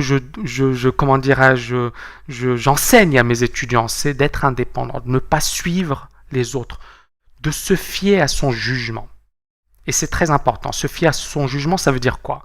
Ça veut dire ne pas écouter les autres. Comme Jesse Livermore, il préférait se fier à son jugement et il a toujours refusé de s'associer à une autre personne dans son trading.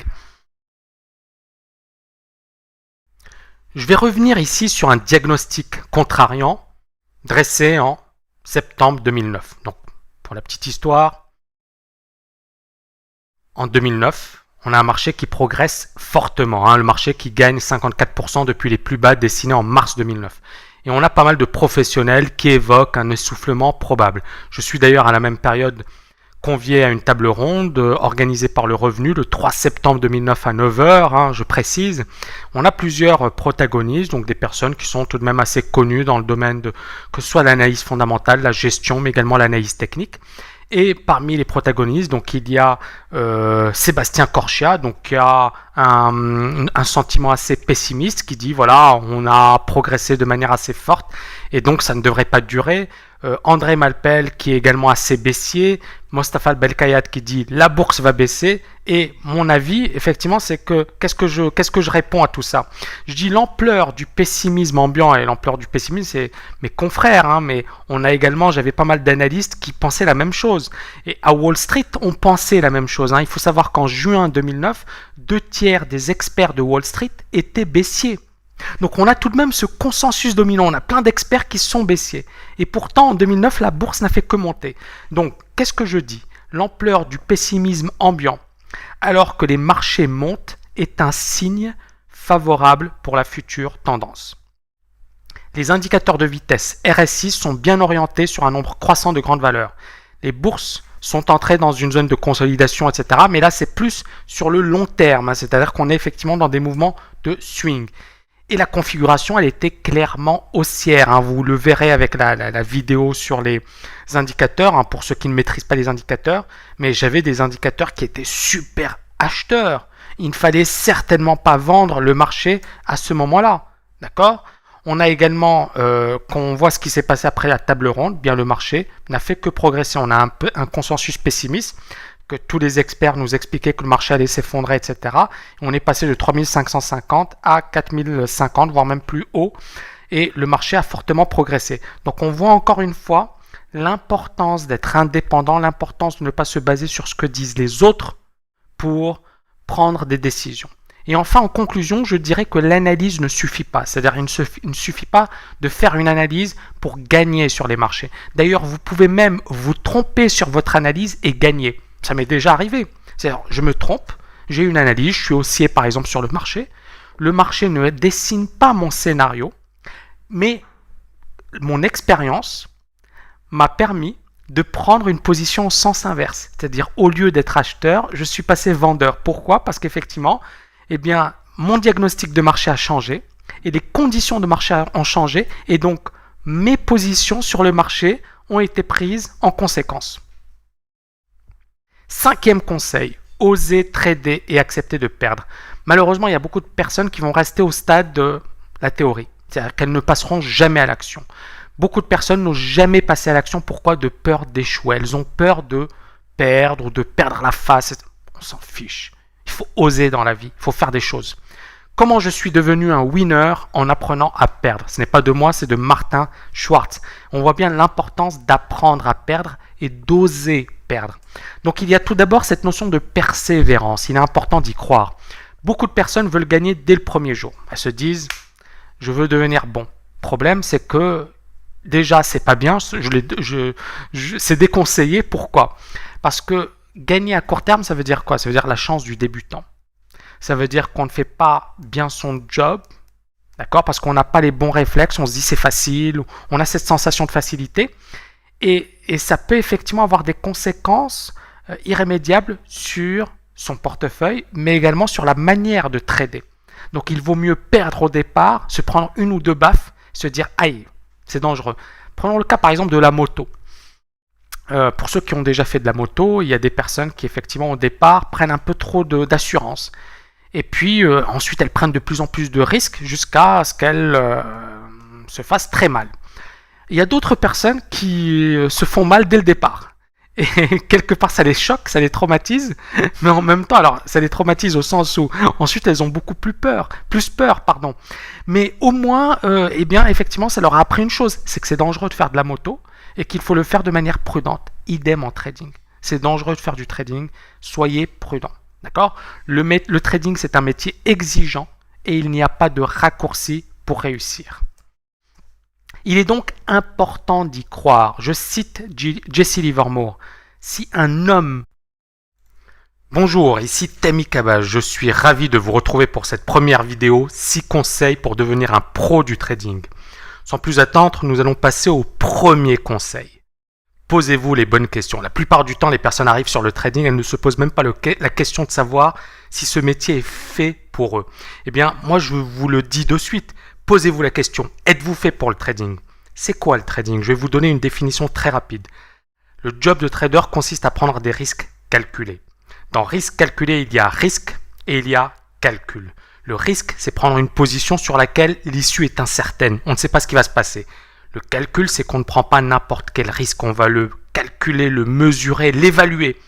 Bref, le job d'un trader consiste à prendre de bons risques. C'est-à-dire de prendre des positions sur des situations probables et où finalement le potentiel de perte est faible. Et donc le trader va acheter ou va vendre si et seulement si la probabilité que le mouvement se dessine est élevée. Mais il va également gérer son risque de manière optimale, c'est-à-dire qu'il ne va pas effectivement prendre des risques démesurés. Et donc il est dans une situation où si le marché ne lui donne pas raison, il sort. Prenons le cas de l'immobilier par exemple. Vous voulez acheter une maison. Vous allez évaluer le prix selon le marché. D'accord ? Mais pas seulement. D'autres critères, etc. Mais le but pour vous, c'est de faire une bonne affaire. C'est-à-dire de ne pas acheter quelque chose trop cher et de se dire si jamais je veux me défaire de mon bien immobilier, je peux m'en défaire très rapidement, à bon prix. Et je suis sûr ou quasi sûr de pouvoir effectivement sortir avec soit une plus-value, soit une moins-value très faible. Le trading est un job qui se rapproche énormément des échecs. Pourquoi ? Parce que comme aux échecs, un bon trader c'est un stratège, donc il élabore des stratégies en temps réel et en permanence. Il doit gérer ses émotions de manière optimale en situation. Il doit également être super concentré. Je vais revenir plus tard sur la concentration, l'importance de la concentration en trading. Certaines personnes pensent qu'il suffit d'avoir 6 écrans, un flux, un compte chez un courtier pour devenir trader. Non, trader c'est un job. Il ne suffit pas effectivement d'avoir des écrans et d'avoir un compte chez un courtier pour se considérer comme un trader. Un trader, c'est un pro dans son domaine. Alors, au-delà des échecs, et c'est vrai que la différence entre le trading et les échecs, c'est qu'il y a l'enjeu financier. Un trader prend des risques avec son argent, avec son capital. Et à partir de là, il y a des gains et des pertes en permanence et en temps réel. Et donc, ça exerce une grosse pression sur le plan psychologique. Le trader parfait selon Michael Marcus. Michael Marcus est un grand trader de légende. Et selon Michael Marcus, le trading est une activité où l'on peut, si l'on est discipliné et méthodique, gagner $1 million très rapidement. Je trouve que Michael Marcus a raison. Pourquoi ? Parce qu'effectivement, il y a ces deux aspects, la discipline, la méthode. Et la discipline, ça veut dire être capable d'avoir un plan de trading et de l'appliquer. Et donc cette méthode, c'est avoir une méthode, un avantage par rapport aux autres. Un plan de trading, un ensemble de signaux qui nous permettent effectivement de battre les marchés. Selon Marcus, les traders qui réussissent ont les qualités suivantes. Tout d'abord, ils sont indépendants et ont une forte personnalité. Indépendant, ça veut dire quoi ? Ça veut dire être capable de ne pas suivre ce que font les autres. Et je vais beaucoup insister sur l'indépendance. D'accord ? L'indépendance, c'est quand tout le monde dit c'est vert, vous vous dites c'est rouge. L'indépendance, c'est quand tout le monde dit moi je ne fais rien, vous vous dites je fais. D'accord ? Donc vous avez également le courage, c'est cette forte personnalité. Ils sont capables de prendre des positions que les autres traders ne sont pas capables de prendre, et c'est ce qui caractérise un trader. Attention, et là c'est important, je vais faire un petit point. Beaucoup de personnes pensent que le trading c'est du risque, c'est prendre énormément de risques. Non, un trader c'est quelqu'un de conservateur, c'est quelqu'un qui prend des risques intelligents. D'accord? C'est pas un cascadeur ou un kamikaze ou un casse-cou. Non, c'est quelqu'un qui aime le risque, mais qui ne prend pas n'importe quel risque. La nuance, elle est importante. Un bon trader, à mon sens, doit également avoir cet esprit de compétition et être persévérant. Attention, quand je parle d'esprit de compétition, ça ne veut pas dire être jaloux, jalouser les autres ou vouloir écraser les autres. Attention, en trading, l'esprit de compétition, ça signifie être bon. Faire en sorte de progresser. Faire en sorte d'améliorer sa technique, son approche, d'accord? Donc, on a cet esprit de compétition dans l'esprit sportif. C'est-à-dire que comme dans le sport de haut niveau, on cherche à être meilleur, on cherche à s'améliorer en permanence. Je vais reprendre par exemple le cas des études, notamment l'agrégation que je connais bien puisque j'ai passé ce concours. Certaines personnes que je connais personnellement ont retenté le concours de l'agrégation à 4 reprises, d'autres beaucoup plus. On a également certaines personnalités très connues, historiques, notamment Léopold Senghor, feu Léopold Senghor, qui était auparavant le président du Sénégal, académicien, etc., qui a retenté l'agrégation à 3 reprises avant de l'obtenir. Jean-Paul Sartre, à qui on a décerné le prix Nobel de littérature et qui l'a refusé.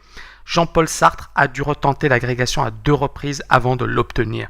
Donc on voit bien qu'il est important d'être persévérant, malgré ses qualités de départ, parce qu'on peut être très bon et le jour J on n'est pas là. Par exemple dans un concours ou même sur les marchés financiers, bien on n'est pas là, on n'est pas dans les dispositions et on échoue. Il faut croire dans ses chances de réussir et il faut aller jusqu'au bout.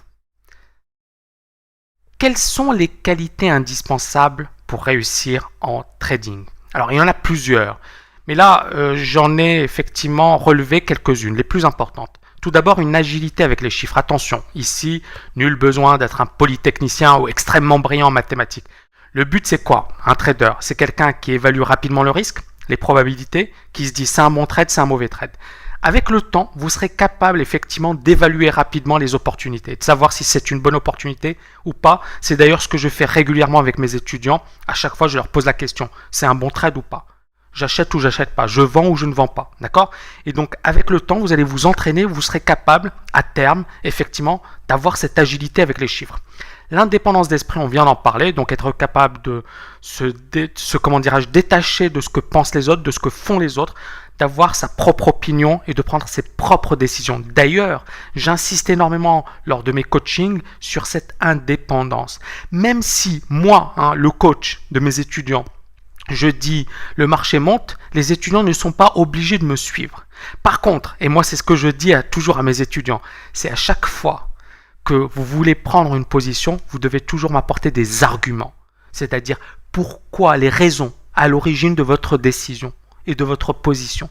Pourquoi vous prenez une décision? Donc, l'indépendance, ça ne veut pas dire aussi s'entêter, ou ça ne veut pas dire être borné, ou ça ne veut pas dire s'opposer pour s'opposer. Non, c'est je m'oppose, mais parce que j'ai des critères, j'ai des signaux qui me disent qu'il faut le faire.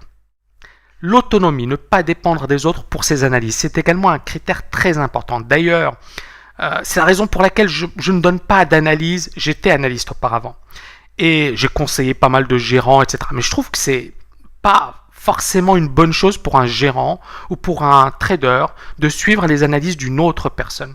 Si on fait du trading, il faut suivre ses propres analyses. Si on fait de la gestion, il faut suivre ses propres analyses et faire ses propres analyses. D'accord? C'est important. Autre critère, l'intérêt marqué pour la psychologie humaine. Bon, vous le savez sans doute, mais sur les marchés financiers, la psychologie est omniprésente. Il n'y a que de la psychologie. À partir de là, il faut aimer la psychologie. Ces situations d'euphorie, de panique, de stress, d'attentisme, etc. Eh bien, effectivement, il faut aimer la psychologie humaine, il faut avoir un intérêt, il faut la comprendre, il faut la maîtriser et il faut se l'appliquer à soi.